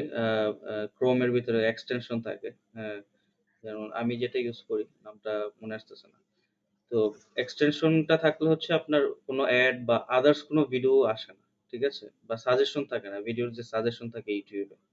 তো আমি হুম, হুম, যেটাতে হুম। ক্লিক করছি, যেটাতে ঢুকছি ওইটাই দেখলাম। ওইটা দেখার পরে আর কোনো ভিডিও আসবে না। তাহলে ওইটাও আপনি হচ্ছে এক্সটেনশন এড করে রাখতে পারেন আরকি। ঠিক আছে? তো এক্সটেনশনটা আমি হুম। হচ্ছে পরে কমেন্টে বা ডেসক্রিপশনে দিয়ে দিব। আ এখন আমার মাথায় আসতেছে না আরকি। তো যাই হোক, তাবিজ নিয়ে কিছু বলবো। যেহেতু হচ্ছে কোর্স এন্ড তাবিজ হচ্ছে রিলেটেড। ঠিক আছে? তো আমরা জানি রিলেটেড। আমরা সবাই হচ্ছে টুকটাক তাবিজ নিয়েছি বা এখনো বিগিনাররা অনেকে তাবিজ কিনে। তো সেই ক্ষেত্রে আ তাবিজ বিক্রেতা বা এটা যে তাবিজ, এটা আমি আসলে কিভাবে বুঝবো? আ এই ক্ষেত্রে যদি কিছু বলতেন। আচ্ছা। সো এই ক্ষেত্রে আসলে আমাদের সমস্যা হচ্ছে কি, আমরা বাঙালিরা অনেক লোভী, বুঝছেন? ওই যে মেন্টর বলে যে এতদিনে ইনকাম করবা, ইনকাম গ্যারান্টি, এই টার্ম গুলা শুনলে আমরা অ্যাকচুয়ালি খুবই হয়ে যাই, ডেসপারেট হয়ে যাই। সো আমরা খুবই লোভের কারণেই মূলত আমরা ধরাগুলা খাই আরকি। বাট আমরা যদি সিম্পল একটু কমন সেন্স ইউজ করি, তাহলে কিন্তু আমরা অনেক ধরা থেকে বেঁচে যাই আরকি। সো ফ্রড এখন এখনো আছে, বাট আগের তুলনায় কম, আগে অনেক বেশি ছিল। এখনো আছে। সো ফ্রড চেনার উপায় কয়েকটা আছে। প্রথমত দেখবেন যে তার ইনকাম কত। First of all.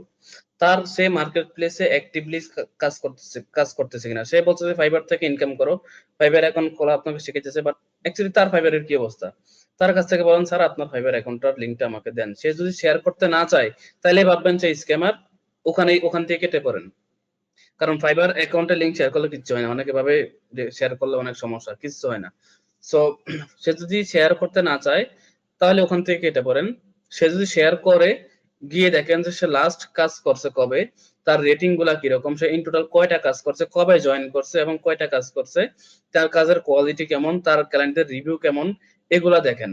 এগুলা বোঝার চেষ্টা করেন। যদি আপনার বোধগম্য হয়, আপনার যদি মনে হয় যে হ্যাঁ, সে অ্যাক্টিভলি কাজ করতেছে, পারফেক্টলি প্রফেশনালি কাজ করতেছে, তাহলে নেক্সট স্টেপে যান। নেক্সট স্টেপ কি? নেক্সট স্টেপ হচ্ছে তার কোর্সের মডিউলটা দেখেন, কি কি জিনিস সে শেখাবে বলে প্রমিস করতেছে। ওই সেম জিনিসগুলা ইউটিউবে আপনি শিখতে পারতেছেন কিনা, সেম জিনিসগুলো আপনি অন্য কোথা থেকে ইউটিউব থেকে শিখতে পারতেছেন কিনা, চ্যাট জিপিটি থেকে শিখতে পারতেছেন কিনা, গুগল থেকে শিখতে পারতেছেন কিনা। যদি দেখেন যে ইউনিক কোনো কিছুই নাই, সবকিছু অনলাইনে আছে, ইউটিউবে আছে, তাহলে আপনি কেন টাকা ঢালবেন এখানে? ঠিক আছে, তাহলে আপনি যদি দেখেন যে না ইউনিক কিছু বিষয় আছে, যে হ্যাঁ এই বিষয়গুলো আর কোথাও নাই, ওনার কাছেই আছে, এবং হচ্ছে ওনার আগের স্টুডেন্টদের ফিডব্যাক নেওয়ার চেষ্টা করেন, আগের স্টুডেন্টরা কেমন, মানে আপনি যখন পাবলিকলি যখন জানতে চাইবেন, তাদের গ্রুপে গিয়ে যখন আপনি পোস্ট করবেন যে অমুক স্যার কেমন, অবশ্যই পজিটিভ ফিডব্যাক পাবেন সব। আপনি পোস্ট করবেন এমন একটা গ্রুপে, যে গ্রুপের সাথে এই স্যারের সাথে কোনো কানেকশন নাই, বাট একই ইন্ডাস্ট্রি, সো ওই গ্রুপে গিয়ে পোস্ট করেন, প্রয়োজনে অ্যানোনিমাস পোস্ট করেন, জিজ্ঞেস করেন যে ওনার কোর্স করতে চাচ্ছি, করা যায় স্টুডেন্টদের। রাইট, হ্যাঁ হ্যাঁ, যে ওনার কোর্স করতে চাচ্ছি, রিকমেন্ডেবল কিনা, জিজ্ঞেস করেন। এক কথায় আপনি আপনার জায়গা থেকে সর্বোচ্চ পরিমাণে চেষ্টা করেন তাকে এটা ভেরিফাই করা যে সে আদৌ একজন তাবিজ বিক্রেতা নাকি কোর্স বিক্রেতা। কোর্স বিক্রেতা হলে সমস্যা নাই, তাবিজ বিক্রেতা হলে সমস্যা। তাবিজ বিক্রেতা হলে সমস্যাটা হচ্ছে শুধুমাত্র যে আপনার টাইম যাইতেছে, টাকা যাইতেছে, এটাই না, আপনার অনেক ভুলভাল পথেও নিয়ে যাইতেছে। ঠিক আছে, অনেকে বলে না যে লেগে থাকলে সফলতা আসবেই, বিশ্বাস করেন লেগে থাকলে জীবনে সফলতা আসবে না, আপনি ভুল পথে লেগে থাকেন। সঠিক পথে লেগে থাকতে হবে, তাহলে সফলতা আসবে। ঠিক আছে, সো সে যদি আপনার ভুল পথে নিয়ে যায়, তাহলে আপনি মানে 1 বছর কেন 5 বছর যদি ওয়েট করেন, কোনো লাভ নাই। সো মেক শিওর করতে হবে যে সে কি সঠিক পথটা আপনাকে দেখাইতেছে কিনা। এটা মেক শিওর করার জন্য তাকে যতভাবে যাচাই বাছাই করা যায়, তাকে প্রয়োজনে হচ্ছে অনেক মেন্টর আছে, হচ্ছে আগে কোর্স করানোর আগে, মানে মেন কোর্সে ভর্তি হওয়ার আগে একটা ফ্রি কনসালটেশনের সিস্টেম রাখে, বা তাদের সাপোর্ট সিস্টেমে কথা বলার সিস্টেম রাখে। তাদের সাথে কথা বলেন যে স্যার এই সমস্যাগুলো আপনি কিভাবে ওভারকাম করতেছেন, এই বিষয়গুলো কিভাবে শিখাবেন, বা এটার মডিউলটা কি, মানে যতভাবে কোশ্চেন করে তার কাছ থেকে ইনফরমেশন নেওয়া যায়। সকল দিক বিবেচনা করে যদি মনে হয় যে না ওকে সে সলিড আছে, তাহলে কোর্স করতে পারেন। আর যদি কোথাও গাবলা মনে হয়, তাহলে কেটে পড়েন। সিম্পল। এতক্ষণ তো আমরা শুনলাম হচ্ছে যে পিছনের গল্পগুলা, যে শুরুর বিষয়গুলা, বা শুরুর পরে কি কি হয়েছে। আপনি প্রফেশনালি ফ্রিল্যান্সিং করতে গিয়ে হচ্ছে অনেকদিন যাবত আপনার এক্সপেরিয়েন্স, প্রফেশনালি ফ্রিল্যান্সিং করতে গিয়ে কি কি চ্যালেঞ্জ ফেস করেছেন বা এখনো ফেস করছেন, সেই ব্যাপারগুলো যদি একটু বলতেন। আচ্ছা, সো প্রফেশনালি আমি অ্যাকচুয়ালি যখন 21 সালে যখন ওখান থেকে চলে আসি, 21 সালের 3-4 মাস পরে বা 5 মাস পরে যখন রংপুর থেকে চলে আসি, আসার পরে তো হচ্ছে আমি সম্পূর্ণ একা কাজ করতেছি, প্রচুর পরিমাণে প্যারা খাইতেছি, দিনটা 24 ঘন্টা কাজ করতেছি। তখন আমার ফিল হইলো যে আমার একটা টিম দরকার। সো তখন হচ্ছে আমি টিম মেম্বার নেওয়ার কথা ভাবলাম। সো টিম নিতে গেলে অ্যাকচুয়ালি যেটা হয়, সঠিক মানুষ খুঁজে বের করা খুব টাফ আর কি। আমি মেবি 20 জন, আমি অলওয়েজ একটা বিষয় বিশ্বাসী যে আমি টিম সোর্স করার পিছনে যদি আমি মানে একটু বেশি টাইমও দেই, এর বিনিময়ে যদি আমি পারফেক্ট মানুষ পাই, এটা এনাফ, মানে মোর দেন ওর্থ ইট। বাট আমি খুবই অল্প টাইম দিলাম, কোন রকম একজনকে নিয়ে এলাম, কিন্তু সে পারফেক্ট না, তাহলে এক্সট্রা হ্যাসেল দিবে অনেক। সো এই জন্য আমি অনেক বাছাই করতাম আর কি। তখন আমি পার্মানেন্টলি কাউকে জব দেই নাই, আমি হচ্ছে সবার সাথে কোলাবরেট করছি, যে ওকে আমার ক্লায়েন্টের কাজ আসবে, আমার ক্লায়েন্টের কাজ করবা, ফাইবার যেটা নিবে ওইটা নেওয়ার পরে যা থাকবে তা 50% তোমার, 50% আমার। এই ডিলে কে কে কাজ করবা, তারা হচ্ছে ফর্ম ফিল আপ করো। সো ফর্ম ফিল আপ করতো, আমি প্রায় 40 জনের মতো হচ্ছে গিয়ে ইন্টারভিউ নিয়ে তারপর আমি 5 জনকে টিকেছিলাম, 5 জনকে নিয়েছিলাম। ওই 5 জনের ভিতরে গভর্নমেন্ট ছিল, ঠিক আছে। তার কিন্তু ওই 2-1 জন ছিল, তাদেরকে দিয়ে আর কি কাজ কাম উঠাইছিলাম। সো এই তো টিম মেম্বার নেওয়ার ক্ষেত্রে অ্যাকচুয়ালি প্রথমে একটা প্যারা খাবেন, যখন আপনি প্রফেশনালি শুরু করবেন, আপনার কাজ কামের বাড়বে। সো এই জন্য বলবো যে যারা মনে হবে যে হ্যাঁ আমি গ্রোথের দিকে যাইতেছি, আমি একটা বেশ ভালো গ্রোথের দিকে যেতেছি, তারা একটু আগে ভাগেই একটু টিম লাইন করে নেওয়ার চেষ্টা করেন, কয়েকজনের সাথে একটু কোলাবরেট, একটু নেটওয়ার্কিং করেন। হ্যাঁ, আমি কখন করছি, আমি যখন প্যারা খাইতেছি, মানে অলরেডি আমি মহা সমুদ্রে আছি, তখন আমি নৌকা খোঁজার চেষ্টা করতেছি। বাট নৌকাটা যদি আমি আগে থেকে খুঁজে রাখতাম, তাহলে হয়তো আমার অনেক টাইম বেঁচে যেত, অনেক এফোর্ট হাবুডুবু খাইতে হইতো না। হুম। সো এই জন্য বলবো যে একটু আগে ভাগে লেটস সে যখন ফিল হবে যে হ্যাঁ আমি একজন প্রফেশনাল ফ্রিল্যান্সার, আমার সামনে অনেক কাজ আসতে পারে, আমার লাগবে লোক, তখন হচ্ছে কাউকে আপনার প্রমিস করার দরকার নাই। আপনি ওই ফিল্ডের মানুষের সাথে পরিচিত হবেন, তাদেরকে বলবেন যে ভাই আমার যদি কাজ কাম বেশি হয় আমি আপনাকে হায়ার করতে পারি কিনা, আপনি আমার সাথে এই ডিলে কাজ করবেন কিনা, তাহলে আমি যখনই কাজ আসবে আপনাকে আমি নক দিব, আপনি কাজ করবেন। এইরকম একটা কথোপকথন রাখতে পারেন, ঠিক আছে? জি। That's it. সো এরকম কয়েকজনের সাথে যদি কথোপকথন রাখেন তাহলে হচ্ছে যখনই প্রেশার আসবে তাদেরকে দিয়ে আপনি কাজ উঠায় নিতে পারবেন। এটা হচ্ছে ১ নম্বর। ২ নম্বর হচ্ছে গিয়া ক্লায়েন্ট বাছার ক্ষেত্রে। সো যেটা হয় আমরা ১ম দিকে তো প্রাইসিং একটু কম রাখি সবাই। পরের দিকে প্রাইসিং বাড়াই। তো আমার পার্সোনালি আমার স্ট্র্যাটেজি একটু ডিফারেন্ট। আমারটার কথা বাদ। বাট অনেকে যেটা করে ওই ১ম যে প্রাইসিং রাখে ২ বছর পরেও সেম প্রাইসিং রাখে এবং এর ফলে যেটা হয় আ খুবই পুর লেভেলের ক্লায়েন্ট গুলা আসে এবং অনেক প্যারা দেয়। হ্যাঁ? তো ১ম দিকে এমন হইছে যে ২-৩ দিন ধরে রিভিশন প্যারা, ২-৩ দিন না কয়েক সপ্তাহ ধরে রিভিশন প্যারা করে আমরা অনেক প্রজেক্ট করছি। ইটস ওকে, এটা করতে হবে। নতুন আইডিতে এটা ব্যাড রিভিউ বা অর্ডার ক্যান্সেলেশন করা যাবে না। এটা করতে হবে। কিন্তু যখন হচ্ছে গিয়ে আপনার আ একটু গ্রোথ চলে আসবে অ্যাকাউন্টে, তখন হচ্ছে গিয়ে এইসব টক্সিক ক্লায়েন্টদেরকে দূরে রাখতে হবে। টক্সিক ক্লায়েন্ট নেওয়া যাবে না। প্রয়োজনে আপনি তার কাছ থেকে অর্ডার নিবেন না। তার আগে কাজ করে দিবেন। যে কাজ করে দিলাম, দেখো ঠিকঠাক আছে কিনা, পছন্দ কিনা, তুমি হ্যাপি কিনা, স্যাটিসফাই কিনা? হ্যাঁ, স্যাটিসফাই, এবার তাহলে অর্ডার দাও। সে যদি অর্ডার নাও দিয়া যদি চলে যায়, it's okay. It's okay. It's okay. এটা নিয়ে প্যারা খাওয়ার কিছু নাই। যদি ডিজাইনের ক্ষেত্রে কাজ করেন আরকি। ওয়েবসাইট হইলে, অ্যাপ হইলে সেই ক্ষেত্রে ভিন্ন হিসাব, এসইও হইলে ভিন্ন হিসাব। বাট আমি ডিজাইনের কথা বলতেছি। সো এমন না যে কাজ আসলো ধুমধাম কাজ নিয়ে ফেললাম। মানে পোলাপাইনের প্যারা থাকে কখন অর্ডারটা নিবে। অর্ডার বোঝে নাই, কাজ বোঝে নাই কিন্তু অর্ডার নেওয়ার জন্য বসে থাকে আরকি। সো তাহলে তো করতে পারবে না। লাভ এটা করা হবে না। যাবে না। হ্যাঁ, এটা করা যাবে না। আগে প্রয়োজনে ওর কাছ থেকে কাজ বুঝে প্রয়োজনে ওরে আগে কাজ করে সাবমিট করে মেইন ডেলিভারি দিয়ে এরপরে ওর কাছ থেকে অর্ডার নিবেন। ঠিক আছে? এই বিষয়গুলা করা লাগবে। আ সো এগুলা আছে। আর চ্যালেঞ্জেস বলতে হচ্ছে আ আমাদের ফ্রিল্যান্সারদের সবথেকে বড় শত্রু আসলে আমরা নিজেরাই। বুঝছেন? অলস হয়ে যাই। এটাই হচ্ছে একমাত্র শত্রু আমাদের। আমাদের যেহেতু কোন বস নাই, লেটস সে আমরা যদি চাকরি করি তাহলে আমরা কাজ করতে মন না চাইলেও বসের জারি শুনে কাজ করা প্রেশার। লাগবে। হ্যাঁ? হ্যাঁ, প্রেশারে কাজ করা লাগবে।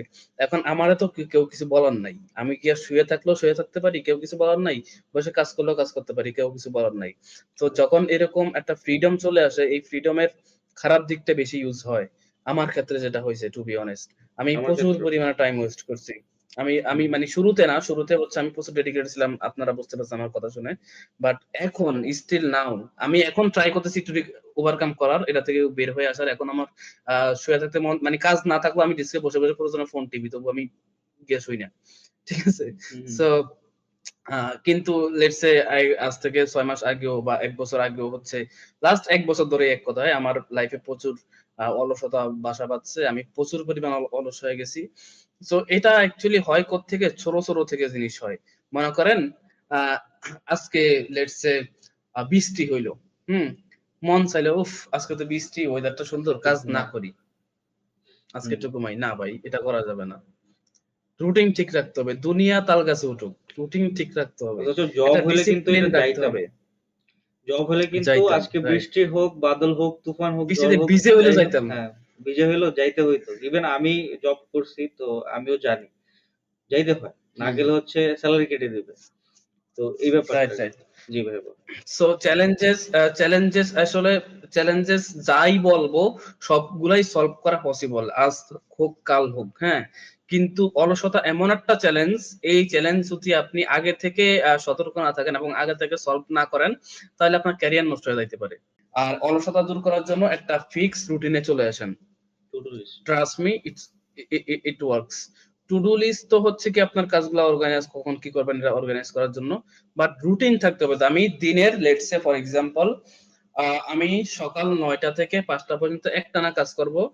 বা একটানা হয় না। লেটস সে আমি সকাল ৯টা থেকে আমি ১০টা পর্যন্ত একটা সকাল আমি যেটা করি আমার রুটিন হচ্ছে গিয়ে ভোর ৬টা থেকে কাজ করার। যদিও এটা হয় না। It's okay. এটা না হওয়াটাও ইটস ওকে, হ্যাঁ? বাট রুটিন থাকতে হবে। রুটিন মানতে পারতেছেন কিনা it doesn't matter, but routine থাকতে হবে।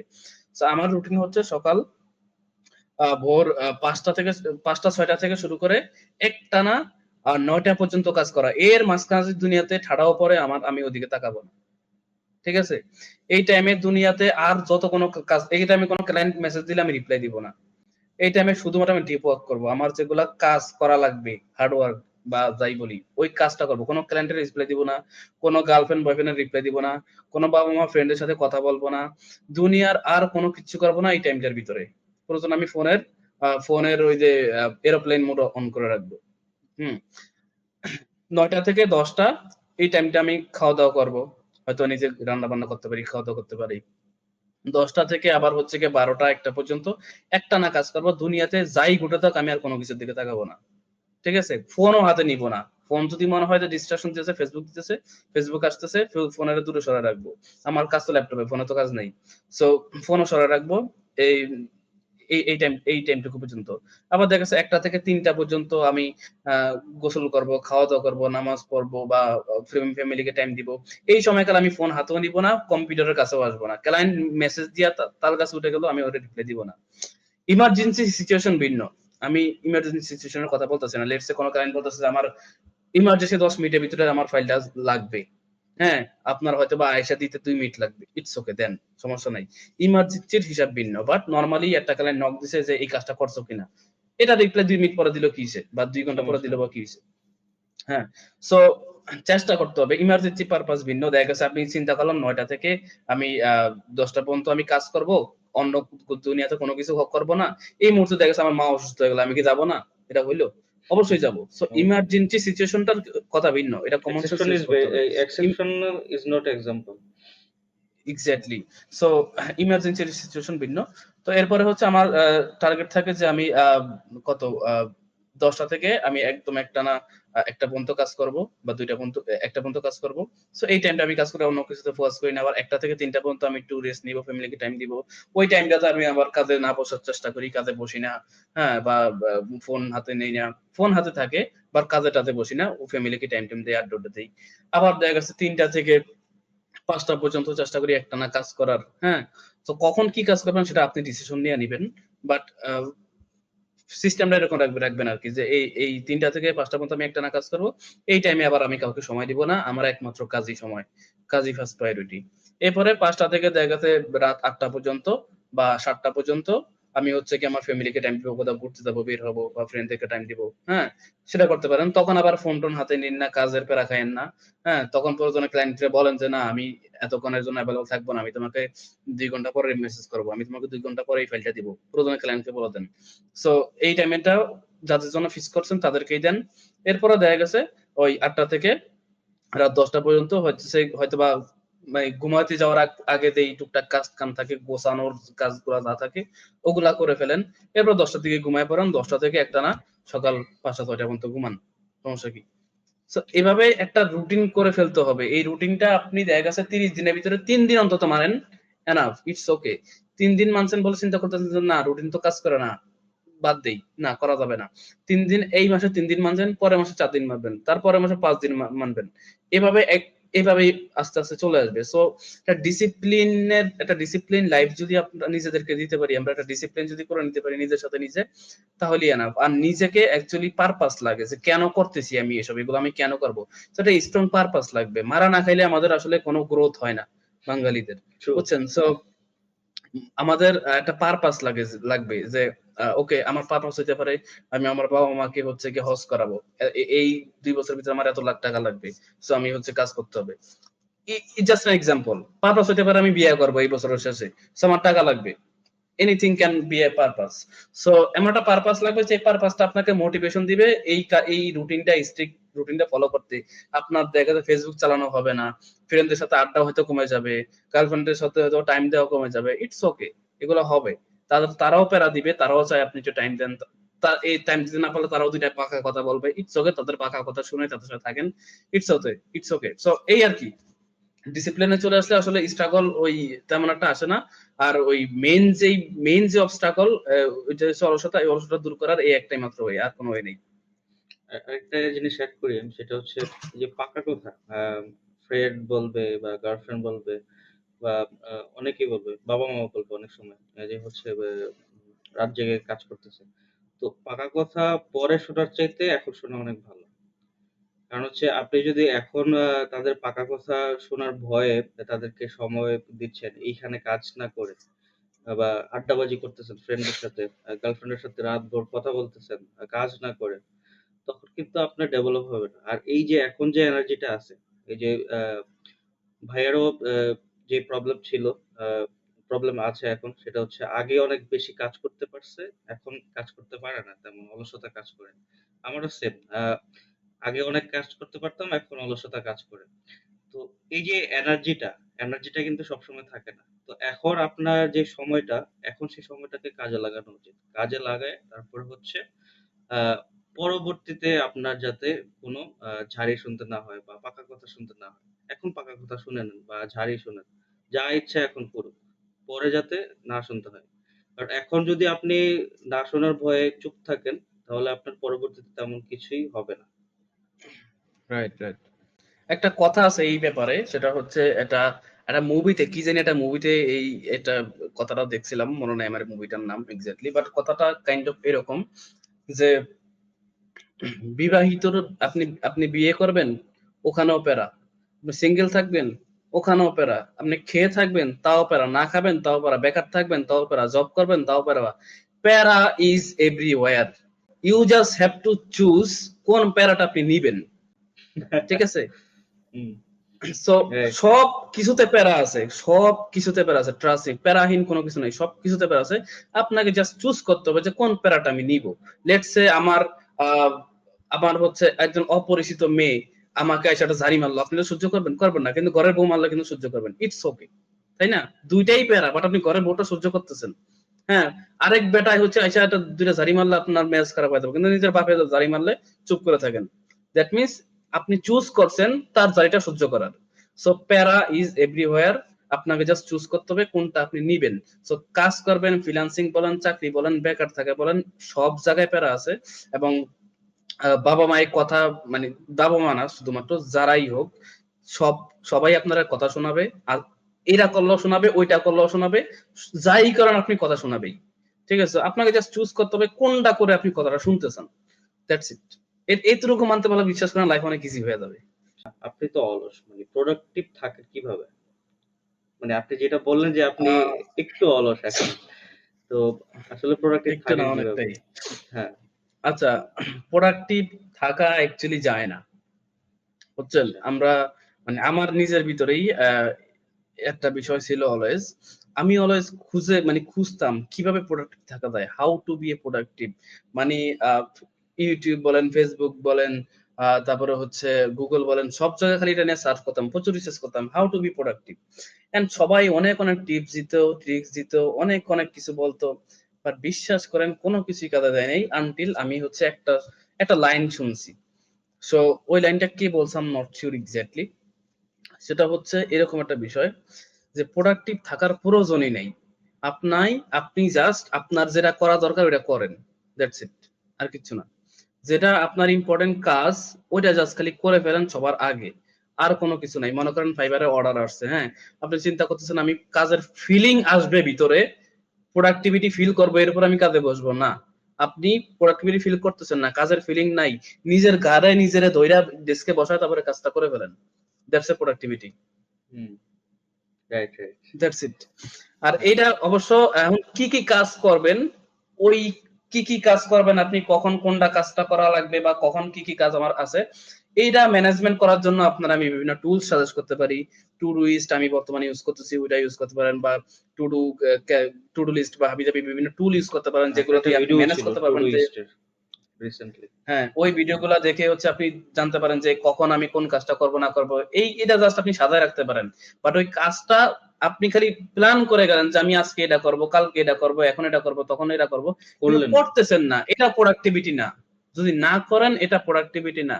আপনি যখন করতেছেন ওইটা হচ্ছে প্রোডাক্টিভিটি। সো যখন আপনার করতে ইচ্ছা করতেছে না কাজ, তখন আপনি নিজের ঘাড়ে নিজেরা ধইরা নিজেরা ডেস্কে বসান, বসায় কাজটা করেন, দ্যাটস এ প্রোডাক্টিভিটি, আর কিচ্ছু না। খালি সময়ের কাজ সময় করে ফেলেন, এটাই প্রোডাক্টিভিটি, আর আর কোনো প্রোডাক্টিভিটি নেই। আ এটা আমার এক্সপেরিয়েন্স থেকে আমি বলছি আরকি। আমার প্রায় সময় এরকম হয় যে আমরা অনেক বেশি ক্রিয়েটিভ হয়ে যাই আরকি। যে হচ্ছে ওই টাইমটায় আমি অনেক বেশি ক্রিয়েটিভ থাকবো, ওই টাইমটায় আমি ওই লোগো ডিজাইনটা করব। তাইলে ওইটা অনেক সুন্দর হবে। ঠিক আছে? তো এদিকে কিন্তু ডেডলাইন চলে যাচ্ছে। তো এই জিনিসগুলা যাতে আমরা না করি আরকি। আহ আচ্ছা, এটা খুব ভালো কথা বলছেন। জি, এই ব্যাপারে আমি একটু মনে পড়ছে একটা বিষয়, দ্যাটস জি, ওয়াই ইন্টারাপ্ট করলাম, সরি। So sure. হুম, এটা অ্যাকচুয়ালি ট্রু। এটা অ্যাকচুয়ালি ট্রু। একটা দিনের একটা সময় থাকে যখন আমাদের কাজ করার একটা একটা নিচ থেকে একটা ভিতর থেকে একটা চলে আসে, উদ্দীপনা চলে আসে। তখন মনে হয় যে আরো কাজ করি। অ্যাকচুয়ালি এটা ট্রু। সো আপনাকে একটু ফাইন্ড আউট করতে হবে যে আপনার ক্ষেত্রে এই সময়টা কখন। বেশিরভাগ মানুষের ক্ষেত্রে প্লাস আমার নিজের ক্ষেত্রেও এই সময়টা হচ্ছে ভোর ৫টা থেকে ৯টা-১০টা পর্যন্ত। ঠিক আছে? এই সময়টাতে কোনো ক্রাউড থাকে না, কোনো শব্দ থাকে না, কোনো একদম, এবং এই সময়টা অ্যাকচুয়ালি আমাদের ধর্মীয় দিক থেকে যদি চিন্তা করি, এই সময়টা অ্যাকচুয়ালি রহমতের সময়। এই সময়টা বরকতের সময়। রিজিক পাওয়ার সময়। হুম, রিজিকের সময়, রিজিক বরকত পাওয়ার সময়, রিজিকের সময়টা রহমতের সময়। সো এই সময়টাতে আমার নিজেরও পার্সোনালি আমি ফিল করি যে আমি একটু এনার্জেটিক থাকি। ইভেন আমি সারারাত যদি আমি কাজও করি, দেখা যায় সারারাত কাজ করছি, আমার এখন মানে ঘুমাইতে যাওয়ার ঘুমাইতে যাওয়ার কথা এবং ঘুম পাওয়ার কথা। বাট ওই সময়টাতে দেখা গেছে আমার ঘুম পাইতেছে না। আমার ওই সময়টাতে আমি আরেকটু কাজ করতে মন চাইতেছে। ঠিক আছে? It's true. সো আপনি একটু ফাইন্ড আউট করেন যে এই আপনার জন্য এই সময়টা কখন। এই ফাইন্ড আউট করতে নেওয়া টাইম নষ্ট করেন না। Just just go ahead. এটা অটোমেটিক আপনি পেয়ে যাবেন। জাস্ট একটু একটু বোঝার ট্রাই করেন যে কখন আমি একটু বেশি ফিল করি প্রোডাক্টিভিটিটা। তো বেশিরভাগ মানুষের ক্ষেত্রে দেখছি ওই সকাল ভোর থেকে একটু সকাল ১০টা পর্যন্ত বা ৯টা-১০টা পর্যন্ত এরকম। সো এই সময়টুকুতে আপনি যেটা করবেন, ডিপ ওয়ার্ক করবেন। আমাদের অনেক টাইপের কাজ আছে। আমাদের ক্লায়েন্টের কাজ আছে। আমাদের নিজেদের বিজনেসের কাজ আছে। আমাদের হচ্ছে গিয়া ডিভাইসের কাজ আছে। ফর এক্সাম্পল দেই, নাহলে বুঝবে না। যেমন ক্লায়েন্টদের যেই কাজগুলা, ঠিক আছে?